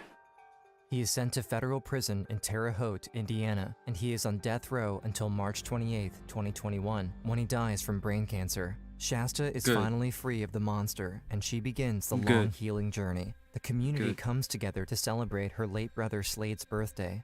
He was just a really good brother to me, and that he was really sweet to people. Oh my God, Happy bro. birthday, and tell Mom, Dylan, and Mark I love them and stuff, and hopefully we'll get to see them again. Shasta tries to move on with her life, but after all that she went through at such a young age, growing up isn't easy. I was happy to be in a safe place, but there was still that part of me that's I like, can't what if imagine. this happens again? Fighting severe PTSD, Shasta hates being recognized everywhere and going to therapy all the time. I just wanted to be a normal teenage girl. There was still court stuff going on with Joseph Duncan. There was still counseling that I had to do, and I didn't feel good about myself or the person that I was. So I think that all kind of pushed me over the edge. Shasta turns to drugs and alcohol to try to escape. She spends her early teenage years in a correctional facility where she meets other girls who had been through similar experiences with substance abuse. The judge was very honest with me, and she's like, Shasta, I feel like you do have a lot of help you can give people, and I feel like you're way better than what you're being. She begins to turn her life around after having kids and meeting her husband, who is related to Sammy Jo White and Carmen Cubias, the half-sisters from Seattle that Joseph Duncan also confessed to killing. For a long time, like, I always had this feeling that I could not have kids, but he's not gonna steal the fact that I can bring children into Oh this my world. God. Things happen That's for good. a reason, I feel, and I believe in. Like, my youngest son, had I never met his dad, you know, he wouldn't be here, and how just things like that work. It was supposed to happen like that. Shasta now focuses on all the support she's gotten from people she's met because of what happened to her. I still keep in contact with the guy that I made eye contact with outside of the restaurant. His name's Nick Chapman. A couple of the other investigators. This is why I still have hope in the humanity, in the human race. And officers that worked on my case, they brought me to their house and I met their kids. They completely made my life so much easier. They allowed me to be a kid when I felt like I couldn't. With the life she has built and all the love she has around her, she knows it's important to look forward and not let her abuser dictate her life. I don't hate him for the things that he's done. I forgive him, actually. If I don't forgive him, then he's gonna control my life. I want him to know that I'm doing good things with my life too, so that he knows that he doesn't control my life and that he doesn't affect me anymore. Today, Shasta enjoys spending time with her family, and she hopes to be a counselor so she can use her experience to support others who have gone through hard times. I know that I lived for a reason, and I know that there's a reason that I'm on this planet still, and that I know that I'm here to help other people.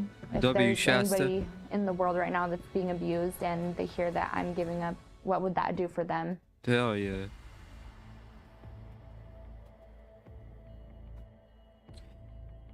Man.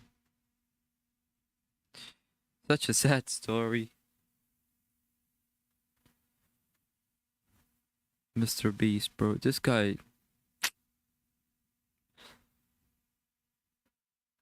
Okay.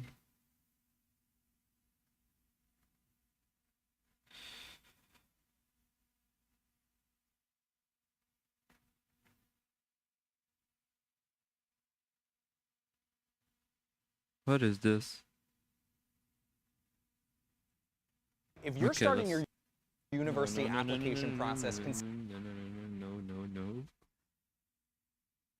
It is really, really weird. Now, we've been sitting on this topic for some time because it's totally fascinating, but we just weren't sure how to approach it. But recently, we kind of figured out a clever way to tell it, which you'll hear today. But just know, going into this story, that a lot of what happened in this story has never been fully explained. And so we did our best to make this make sense, but I'm sure many of you at the end of this video are going to be like, what did I just watch? And if that's you, I would encourage you to just Google the case yourself, because it's totally wild. But before we get into that story, if you're a fan of the strange, dark, and mysterious delivered in story format, then you've come to the right place, because that's all we do, and we upload once a week. So if that's of interest to you, the next time you see the like button choking on a piece of food, Can you stop like self-advertising, bro? Like, I know this is your video. immediately Stop it, bro. get up and perform the Heimlich maneuver, but on yourself. Also, please subscribe to our channel.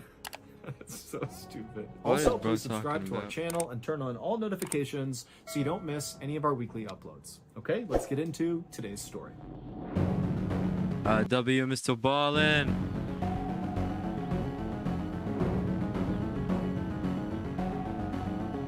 I already know this is gonna be a W video. Mr. Ballin never fails. On April 15th, 2018, a 56-year-old woman named Yoshika Yasutake began That's insane. dusting a piano inside of her family's very small and very clean home in the English village of Helmsley. Like she always did, after dusting the outside of this piano, Yoshika lifted up the lid and began individually dusting each of the piano keys. But as she did this, she was very careful not to press down accidentally on any of the keys and make a sound. That was the last thing she wanted to do. Every time Yoshika was in charge of cleaning the house, she always dreaded getting to the piano because she was so worried about making a sound. After Yoshika had finished dusting this piano, both outside and inside, she lowered the lid and then walked over to a bookcase right next to a window and began dusting each of the books. And as she did, she began to hear out the window the sounds of birds chirping and cars driving around and people chatting. And Yoshika, when she heard this, she stopped dusting for a moment and just looked out the window at the beautiful town, all the little stone cottages that lined the road. And as she looked out there and listened to the sounds of her village, Yoshika was struck with a sadness about all the things that she was missing out on. Once, Yoshika had been a world-class pianist. She had trained at the Royal College of Music, which is one of the most prestigious institutions in London, and she used to play packed symphony halls where sometimes in the audience would be literal members of the royal family. I mean, she Oh was my a God. really big deal. But Yoshika didn't play the piano anymore because her younger sister, Rina, had come back home. Now, as soon as Yoshika thought of Rina, she got angry and instinctively just turned and stared at Rina's closed bedroom door. And just for a moment, Yoshika wished that Rina had not come home, because ever since Rina had come home, it was like all of Yoshika's family had decided that nothing else was important. Rina was the only thing that mattered. The Yasutake family consisted of Yoshika, as well as, of course, Rina, who was 49 years old, and they both had a brother who was 51 years old, and his name was Takahiro, and the three siblings' mother also lived with them, and she was 80 years old. As for their dad, he had passed away a few years earlier. Yoshika and Takahiro were both very impressive in their own ways. Yoshika had been this amazing pianist, and Takahiro was this amazing writer, but Rina was just on another level. Rina not only spoke fluent Greek, Latin, English, and Japanese, but she also created her own dialect of Japanese with a complete system of grammar.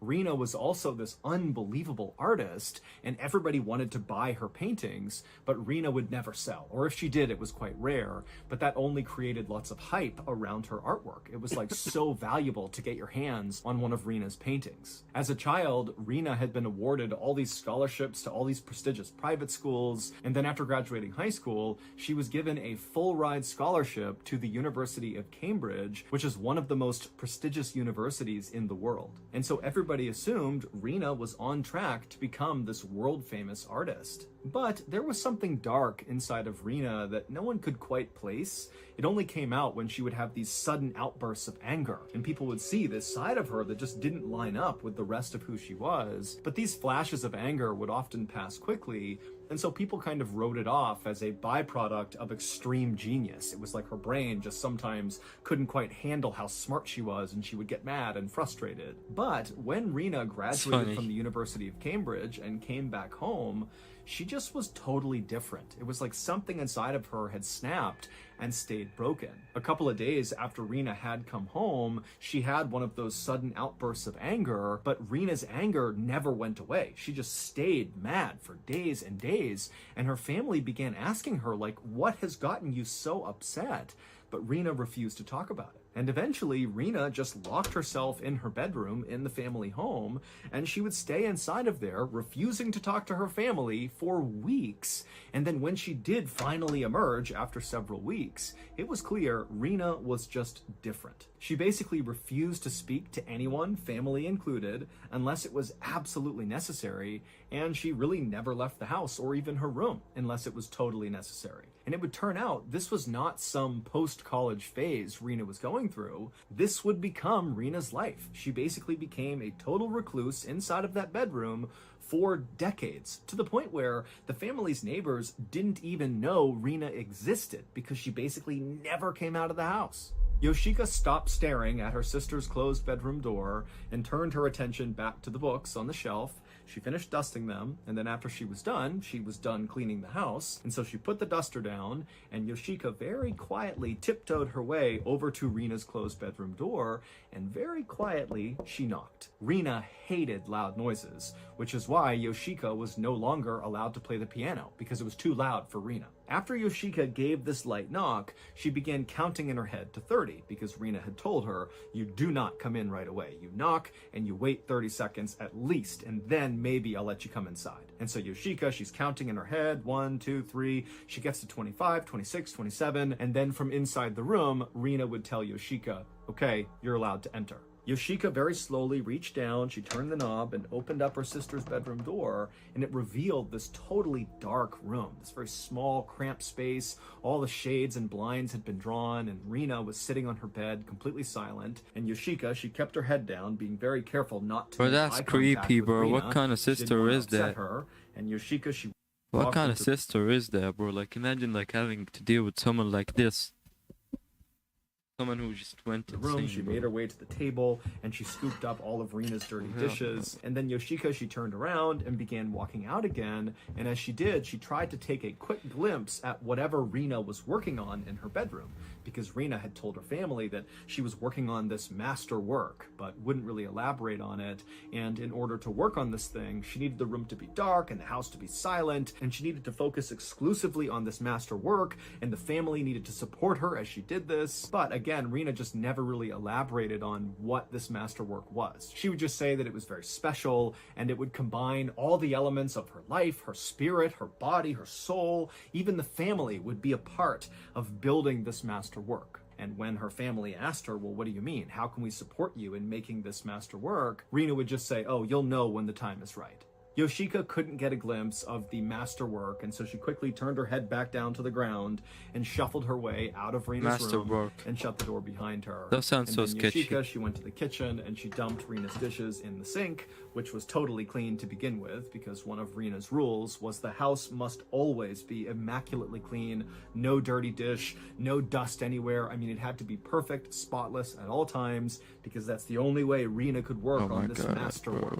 And so as Yoshika cleaned and dried off all of Rina's dishes and began putting them away, her brother Takahiro walked into the kitchen, and he would say to Yoshika that it was time for them to leave the house and go to the market and buy some supplies for Rina so she can continue to work on this master work. Yoshika was immediately totally annoyed that they had to go do this because everything was all about Rina, but she kind of buried those feelings and told her brother, okay, sure, let's go. Takahiro was different than Yoshika in how he thought about their younger sister, Rina. Yoshika totally resented Rina because now that Rina was home, Yoshika basically had to give up her career as this amazing pianist in order to support Rina in this whole master work she was working on. But man, Takahiro, hold on, man. he was totally fine giving... I'm confused.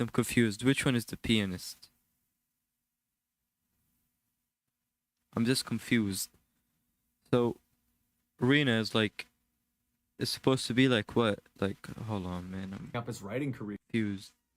To just focus on supporting Rina because he really believed in Rina and he thought that this master work she was building was going to be like the single greatest piece of art in the history of humankind. And so Takahiro felt proud to kind of be a part of it. Now, Takahiro, like the rest of his family, had no idea what this master work actually was, but Takahiro and Rina had a much better relationship than Yoshika and Rina, and so Rina would tell Takahiro the specific things that she needed in order to build this master work. And so that day, Rina had told Takahiro some things she needed, and so he and Yoshika were going to go out and get them. So Takahiro and Yoshika threw on their jackets and stepped outside, and as soon as they were out there, they both flipped their collars up and kind of concealed their faces and put their heads down because they were very careful not to make eye contact with other people. This family was already very private, but with Rina, they had been instructed to be even more private and not even really interact with the outside world. And so basically, anytime they went out in public,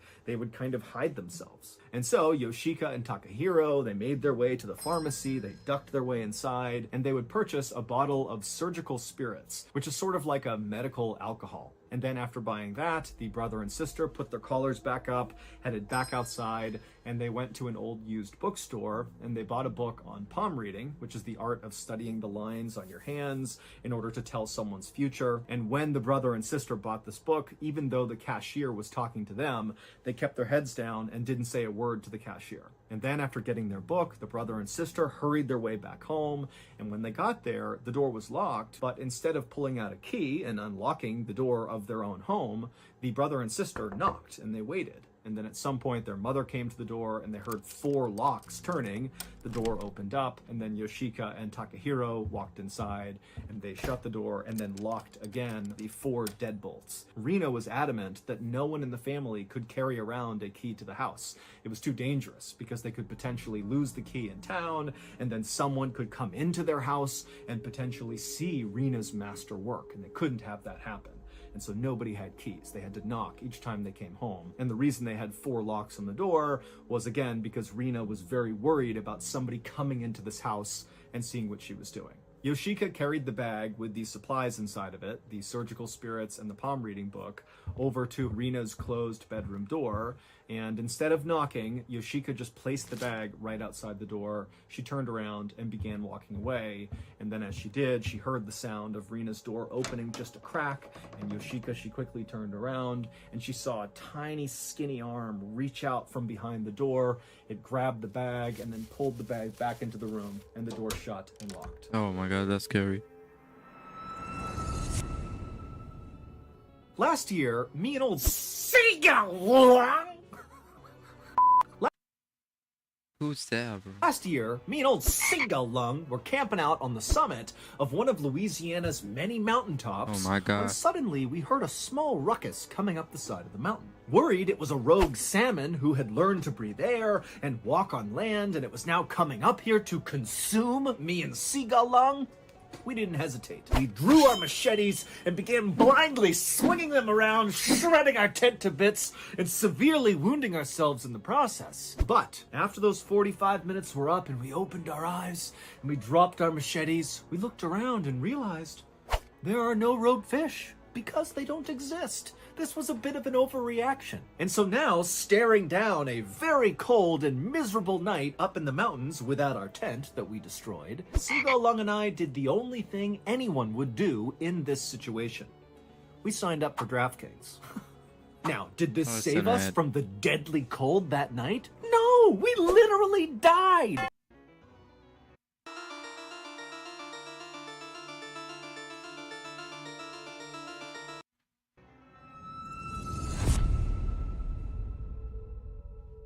Three days later, on April 18th, 2018, Yoshika was sitting in the kitchen reading a book when she overheard her brother, Takahiro, chatting with Rina. Now, Takahiro and Rina were not facing each other in the same room talking. Rina was still in her bedroom, her door was closed, and Takahiro was outside of her bedroom, and he was just sitting on the ground with his back to the door, talking through the door to Rina. Now, this was not unusual, because unlike Yoshika and Rina, who did not have a good relationship, and who really didn't talk at all, Takahiro and Rina did have a good relationship, and they would do this fairly often. They would chat through the door for like hours at a time. And so for a minute, Yoshika kind of ignored her brother and sister chatting, and focused again on her book, but at some point she began hearing what her brother was saying, and it was just totally weird. And so she put her book down and just began listening to Takahiro. And what he was saying was, how can you do that? That doesn't make any sense. How? Only your soul? How? Yoshika sensed that her brother was confused and maybe upset about something, and so she couldn't help herself. She put her book down, and Yoshika walked out to the living room and looked down at her brother to see if he would kind of give her some indication of what was going on. But when Takahiro looked up and saw Yoshika, he and Rina stopped talking, and Takahiro just shook his head, stood up, and walked away. After Takahiro was gone, Yoshika very quietly walked over to Rina's bedroom door, and just out of curiosity, she pressed her ear up against the wood and tried to listen to see if she could maybe hear Rina and catch something she was saying that would begin to explain what she had just overheard. But all she heard was the sound of Rina slowly shuffling towards the back of her bedroom where her bed was, and then it was totally silent. And so Yoshika moved away from the door and went back into the kitchen, and she sat down to read again, but she couldn't focus on the book because it was like this wave of sadness was just coming over her. And the reason Yoshika was feeling this way is she was thinking about the fact that back in the day when she was a kid, her and Rina used to be as close as sisters could possibly be, and for much of their lives, they were very close. Even after Rina began this kind of reclusive lifestyle, they still, were friends. They interacted. But something happened in 2013, 5 years earlier, that totally severed their relationship for good. On that day, Rina had emerged from her bedroom, and Yoshika offered to read Rina's palm. This was something the two sisters did for each other periodically. It was like a way for them to bond. And so Rina held out her hand, and Yoshika took it, and she began tracing a long horizontal line across her palm. Now, Rina's hands were different than most people's hands. Rina had something called a simian line, which is a very rare thing on people's palms. It's like this long horizontal line that runs the length of your hand. In palm Do I have reading, it? a simian line... Do I have it? I feel like if there's anything rare I would have, it's gonna be... Wait. I think I have it on, no? This long horizontal line that...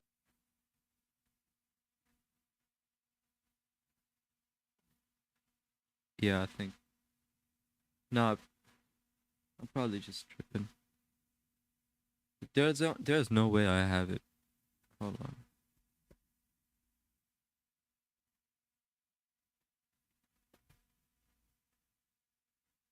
It does not. Here. I don't know. That runs the length of your hand. In palm reading, a simian line can be either very good or very bad. It can indicate that the person is a visionary or a mystic, so that's the good side, or it can indicate that this person has a terrible disease or they're very aggressive, so that's the bad side. Rena knew she had the simian line and she believed that it represented something good. She would say that she had a visionary soul. But on this particular day in 2013, the family had recently been banned from a local supermarket because Rena had actually gone to this market and gotten really upset with some staff members and totally lost her cool and screamed and yelled at them. Bro. And so they had been banned. And so Yoshika, thinking about this, she's looking at Rena's palm and she goes, oh, the simian line. Maybe this is why you were acting so aggressive at the supermarket. Maybe this means you're an aggressive person. But after Yoshika said this, Rena was so offended that she whipped her hand back and began screaming and yelling at Yoshika, calling her an idiot and saying, you don't understand the vision that I have. I'm going to show the world someday this vision, and you and those idiots down at the grocery store would never understand. And then Rena began beating and punching and kicking Yoshika, and Yoshika's screaming and trying to protect herself. And then Takahiro, the brother, had to run in and separate the two of them. Now, even though Rena was prone to these angry outbursts, this was the first time that she had... Oh my god, she looks scary, bro. She looks terrifying. She doesn't look like a normal person. Like, bro. Lashed out physically. And so Rena's mother was concerned that Rena had some underlying condition that was causing her to lash out physically. And so she sent Rena to the doctor. And the doctor would say, you know, there is no underlying condition that led to this. However, it seems pretty clear that Rena is having some kind of psychological breakdown and needs psychiatric treatment, maybe even hospitalization. But Rena had totally rejected this, refused to get treatment, and blamed everything on Yoshika. And then after that, Rena really stopped leaving average her psycho bedroom. behavior. She left like once every couple of months before that, but now she basically stayed in there 24/7. And at the same time, Rena had added all these new rules that her family now needed to follow to allow Rena to be able to focus on her master work while she was in her bedroom. And that included no one having house keys and adding those 4 locks to the door. Also, the family was told to learn the new dialect of Japanese that Rena had created. This way, no one would ever understand what they were talking about. It would kind of protect them even more from the evils of the outside world. Also, Rena made sure her family got rid of all of their telephones, their TVs, and their computers. And so Yoshika would sit in the kitchen for a bit longer, thinking about how sad it was that she had lost this relationship with her sister. And, you know, Yoshika had a lot of regret about what she had said about the simian line. But eventually, like always, Yoshika just kind of pushed her feelings for Rena down. And before long, Yoshika was back to reading her book. For the next several weeks, Yoshika would see her brother, Takahiro, sitting up against the door to Rena's bedroom more often than usual, having these kind of hushed conversations through the door with Rena. Also, Yoshika began to notice that Takahiro was now cooking all of Rena's meals. Normally, their mother was the one who cooked Rena's food, but now Takahiro seemed to have taken over that task entirely. As for Yoshika, because she was primarily in charge of being the one to constantly clean the house, that meant she was the one going into Rena's bedroom and collecting her dirty dishes. And as soon as Takahiro had begun being the cook for Rena, Yoshika began to notice that more and more food was being left on Rena's plates. Basically, Rena wasn't eating as much food as she normally did, and this started to worry Yoshika. Rena was already a very small person. She was 4 foot 11 inches tall, barely 90 pounds, and Yoshika worried that, you know, she really needs to eat. She's already so small, she can't afford to miss meals. And then one day in the middle of May, Yoshika went into Rena's bedroom and she saw all of her dishes were basically completely filled with the food she had been given. She basically had not touched them. And Yoshika, she really never actually spoke to Rena when she was in the bedroom. But this time she just couldn't help herself, and without even looking at Rena, Yoshika, she gathered up the plates full of food and she said, "Rena, you need to eat more of your food." Rena didn't say anything back, and Yoshika, she just quickly turned and walked out of the room. But after that interaction, Takahiro would tell Yoshika that Rena doesn't want you going in her room ever again. And so from now on, the dishes that you would normally collect, Rena will place them right outside of the door. That way, you don't have to go inside that room.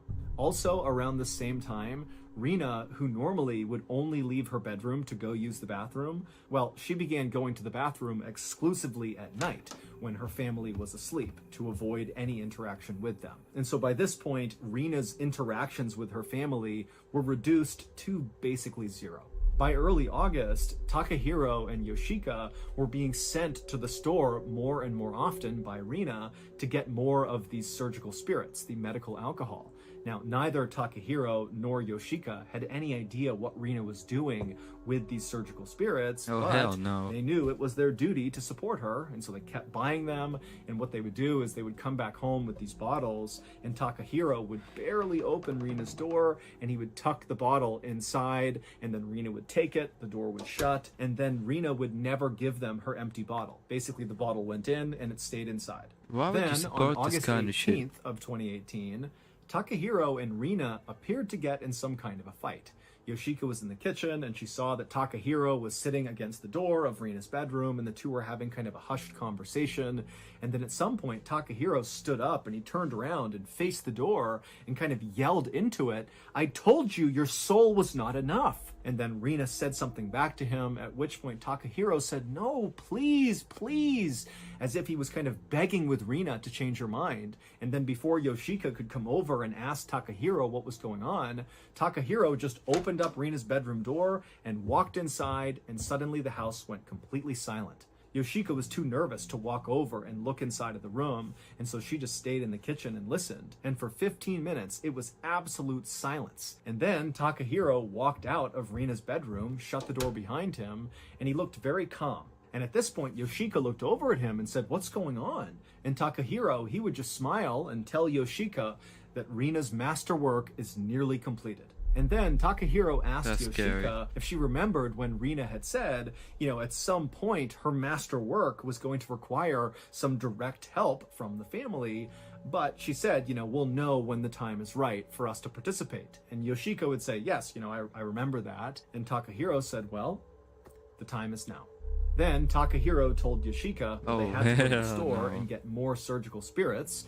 And so really without questioning him, Yoshika went with him. They went to the store and they would purchase 3 times the normal amount of surgical spirits that they normally would. And then when they got home, Takahiro alone would go into Rena's bedroom with these surgical spirits. He would shut the door behind him, and Yoshika just sat in the kitchen for about 10 minutes until Takahiro came out again, no longer carrying these surgical spirits. And he would come over to Yoshika and he would say, "Rena is ready to reconcile with you. She wants you to sit by the door and talk to her. And if you do that, you can be more involved in creating her masterwork." And at Oh this my news, God, Yoshika felt a mixture of frustration and relief. She had never thought it was fair that Rena had so completely cut her off after that 2013 Simeon line joke she made while palm reading. Also, Rena had made Yoshika's life so difficult for so long.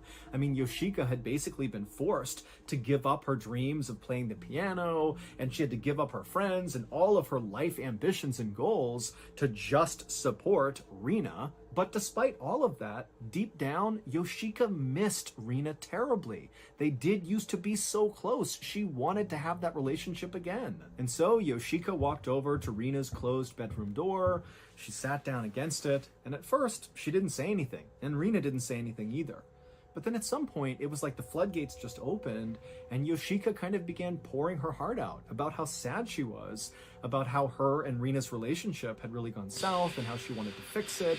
And now normally, on the rare times that Yoshika would talk through the door to Rena, like when she was trying to open it up to drop something off or whatever it was, oftentimes Rena would just start banging on something inside of the room, kind of to tell Yoshika to stop talking and go away. But as Yoshika sat there pouring her heart out to Rena through the door, the one thing Yoshika noticed was there was no pounding coming from inside the room. Rena was listening to her. And then the next day, after Yoshika and Takahiro had gone to the store again and gotten more surgical spirits and brought them back to the house, instead of just Takahiro being allowed to enter Rena's bedroom, this time Yoshika was allowed to join. And so Takahiro and Yoshika, they went into the dark bedroom, and Rina was laying on the bed, and they walked over to her, and Takahiro showed Yoshika what they needed to do. It was the last step of this masterwork project that Rina was working on. They basically needed to rub these surgical spirits all over Rina's body. Now, Yoshika didn't really understand why they were doing this, but she respected that this was part of Rina's plan, and frankly, Yoshika was just happy to be included in creating this masterwork, and so she didn't really ask any questions. And so after the brother and sister had rubbed this alcohol all over Rina for about 10 minutes, they walked back outside, they shut the door, and then Yoshika, she stayed back and sat down against the door and kind of poured her heart out again to Rina. And it was just very therapeutic. And in many ways, this was the first time that Yoshika was feeling happy again. I mean, she was finally starting to repair this relationship with Rina. And so over the next several weeks, this became Yoshika's new daily routine. Her and her brother would get all these surgical spirits, they'd come home, they'd rub them all over Rina, and then over the course of the day, Yoshika would stop by the door and chat with Rina through it, and that was it. And then on September 25th, 2018, after Yoshika and Takahiro had applied these surgical spirits to Rina's body, Yoshika told Rina that she had a very special surprise for her. Yoshika was in a really good mood this day because, one, she was feeling really good about her new relationship with her sister, but also, two, when she had gone to the pharmacy earlier with her brother, normally they didn't have any interaction with the pharmacist who sold the surgical spirits, mostly because Yoshika and her brother did their best to kind of like hide themselves and make it very clear they were not looking to talk. But on this particular day, the pharmacist had been very talkative and was trying to talk to Yoshika, and Yoshika, she decided she would talk back. Now, their conversation was not very substantive. Basically, the pharmacist finally had asked Yoshika, why are you buying all these surgical spirits?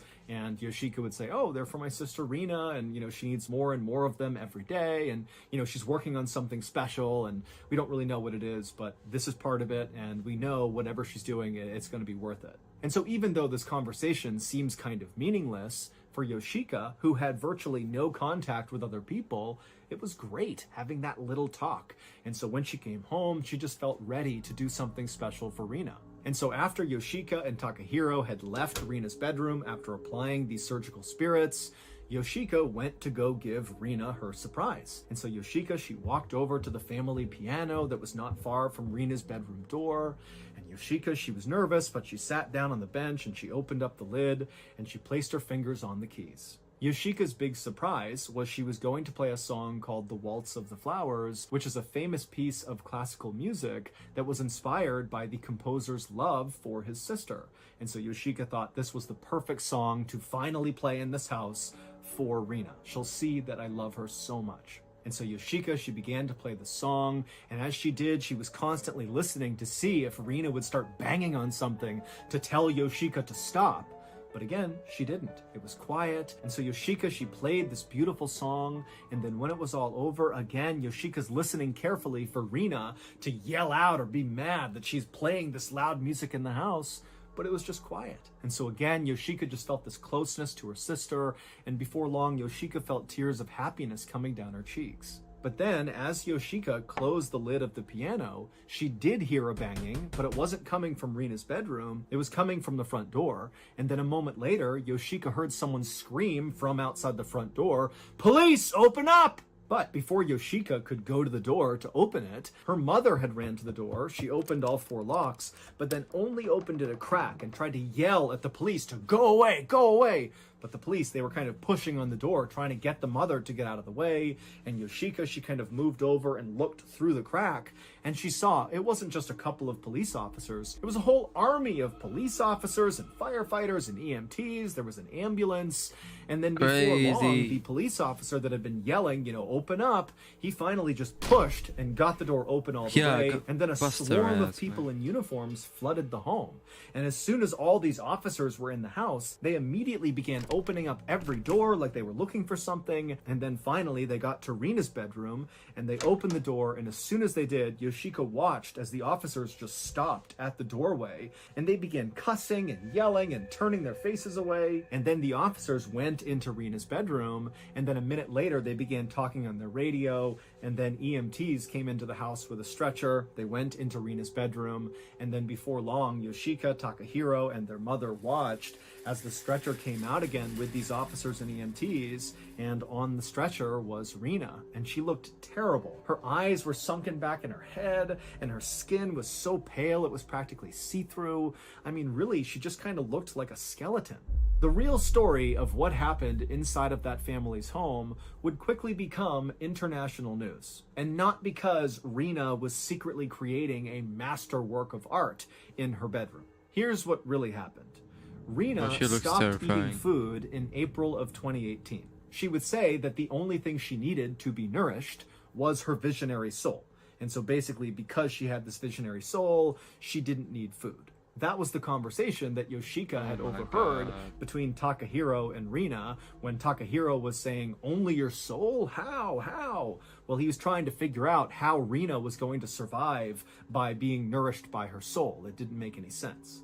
Fast forward 4 months to August 18th, and again, Yoshika had overheard her brother and her sister talking through the bedroom door, except on this day, it sounded like Takahiro was fighting with Rena, because at some point he had stood up and yelled through the door, "I told you your soul wasn't enough!" And then he had busted inside of Rena's bedroom and stayed in there in silence for 15 minutes, only to come back out again and very calmly tell Yoshika that, "Don't worry, Rena is nearing the end of her master work, and we just need to go out and get her more surgical spirits." Well, it would turn out the reason Takahiro was mad and yelled through the door at Rena is because he was trying to talk to her through the door and she wasn't talking back. And he suspected it was because she wasn't eating, and so he had yelled at her about that and then barged into her room only to find Rena totally unresponsive, not moving, not talking, nothing. And so he just stood there wondering what to do. And so as Takahiro is standing there, it clicks for him that now is the time. Now's the time to get involved. And so Takahiro left the bedroom, he grabbed Yoshika, they went to the pharmacy, they got more surgical spirits, they came back, and Takahiro alone went into Rena's bedroom and covered her head to toe in these spirits. This is insane. Because that was something she had wanted him to do before, and he believed that that's what she needed right now, because she can't talk, she can't move, she needs more of these spirits. That's going to help her visionary soul nourish her while she completes this master work. And for the next month, Visionary soul, bro. Bro starves to death, bro. Bro doesn't even eat, bro. That's crazy. Like, she been talking about visionary soul. Like, I don't know, like, how do people go crazy like that? Like, she used to be like this. She got like a major or something from college, and now she's like a really educated person. You wouldn't think this would happen, but I guess it would just, like, some people, like, something is wrong with her or something. Takahiro That's and crazy. Yoshika. Like, the thing, hold on. Like, the thing is that I don't get, like, how the fuck does this occur? Like, how do they let it happen? Like, everyone was living in the same house, and basically they like helped her to her doom, which is something like I don't get. Like, you guys are siblings, bro. Like, communication, bro. Like, would continue. That's crazy. Even in the picture here, she looks scary as fuck. She looks grim. Bro, she looks grim. Hold on. She looks grim, bro. Like, she looks crazy. When you look at this face, you know that there's something. Bro, that's just crazy. Went to the pharmacy, they got more surgical spirits, they came back, and Takahiro alone went into Rena's bedroom and covered her head to toe in these spirits, because that was something she had wanted him to do before, and he believed that that's what she needed right now, because she can't talk, she can't move, she needs more of these spirits. This brother, L brother, by the way, L brother, bro. Like, how does he not know? You know what I mean?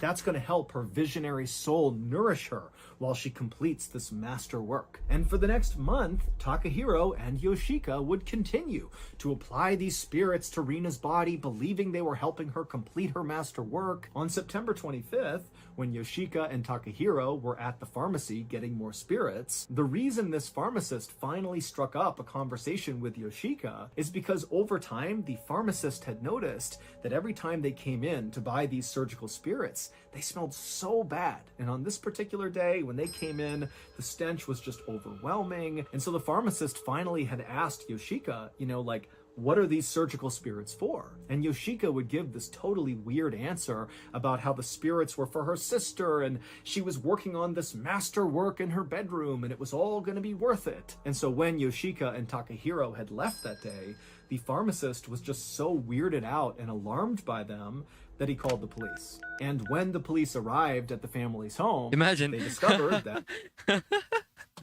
Imagine stinking so bad. Your smell is like so bad. Someone had to call the police on you to check on you. Like, what the fuck, bro? Like, Rina was not building a masterwork in her bedroom. She was just dead in her bed and had been for 6 weeks. Rina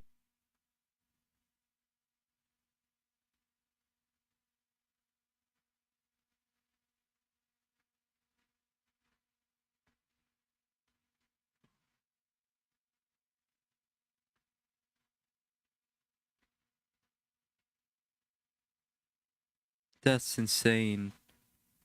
That's fucking insane.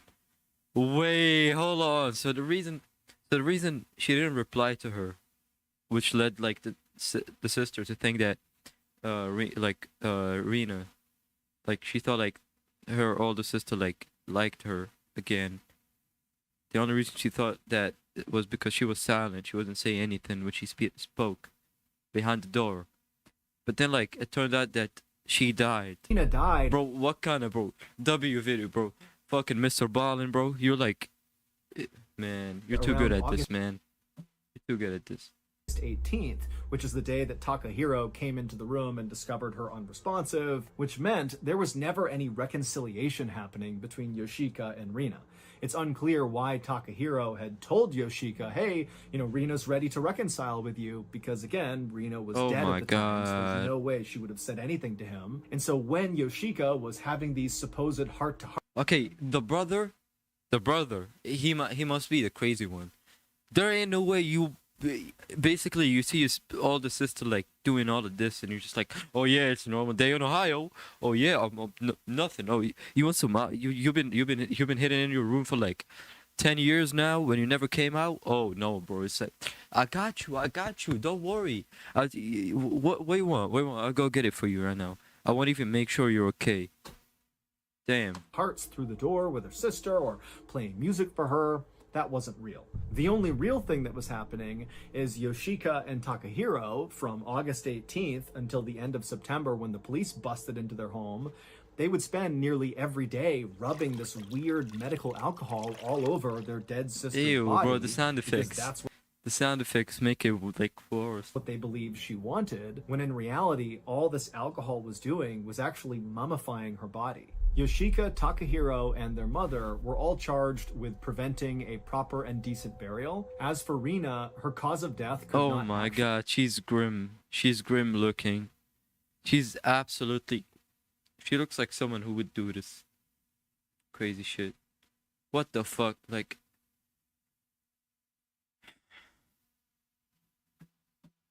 be determined, but based on what she looked like, they assumed she died from starvation. The court would eventually drop the charges against the family, saying that basically the family was too mentally ill to stand trial. And this was because the court had discovered that Yoshika, Takahiro, and their mother actually had not accepted that Rina was dead. They believed she was actually still alive, that all the work they had done rubbing those spirits on her had nourished her soul, and she was still working on this master work. And as of a few years ago, the family is still living in that same cottage, and it's not clear if they ever actually came to understand that Rina was in fact dead.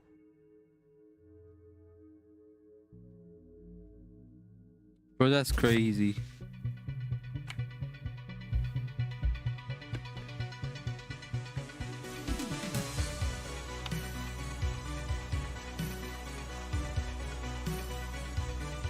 What was the masterwork though? If they ever basically the family. Hold on, like the recording app is like it crashed. It fucking crashed. Hold on, wait. Is it still streaming? I have no idea. Bro, the stream is software. I swear to God, bro. Why they do this to me? Why? So annoying. Am I still here?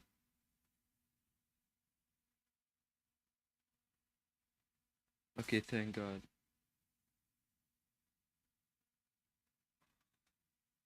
Oh, okay, that's cool. That's cool. Was too. I need to understand why. Like, what was she doing in the room? All this alcohol. Like, what was the masterwork? Alcohol was doing was actually mummifying her body. Yoshika, Takahiro, and their mother were all charged with preventing a proper and decent burial. As for Rina, her cause of death could not actually be determined, but based on what she looked like, they assumed she died from starvation. The court would eventually drop the charges against the family, saying that basically the family was too mentally ill to stand trial. And this was because the court had discovered that Yoshika, Takahiro, and their mother actually had not accepted that Rina was dead. They believed she was actually still alive, that all the work they had done rubbing those spirits on her had nourished her soul, and she was still working on this master work. And as of a few years ago, the family is still living in that same cottage, and it's not clear if they ever actually came to understand that Rina was in fact dead. Bro, that's insane. Like, how does that happen? Like, how does it? How can like a thinking human being, like someone who has a brain, right? How can you do that? Like, not recognize that someone is dead, which is like something really like. You don't need to be like a rocket scientist to like know somebody is dead. Man, this is bullshit. There's no way this is actually October real. 20th. As always, W, Mr. Ballin. The streaming program, it kind of crashed. So I might have to end here. I'll see if I can work on this issue later. Yeah, it's been your boy, Venom. I might stream tomorrow. Who knows? Join my Discord channel.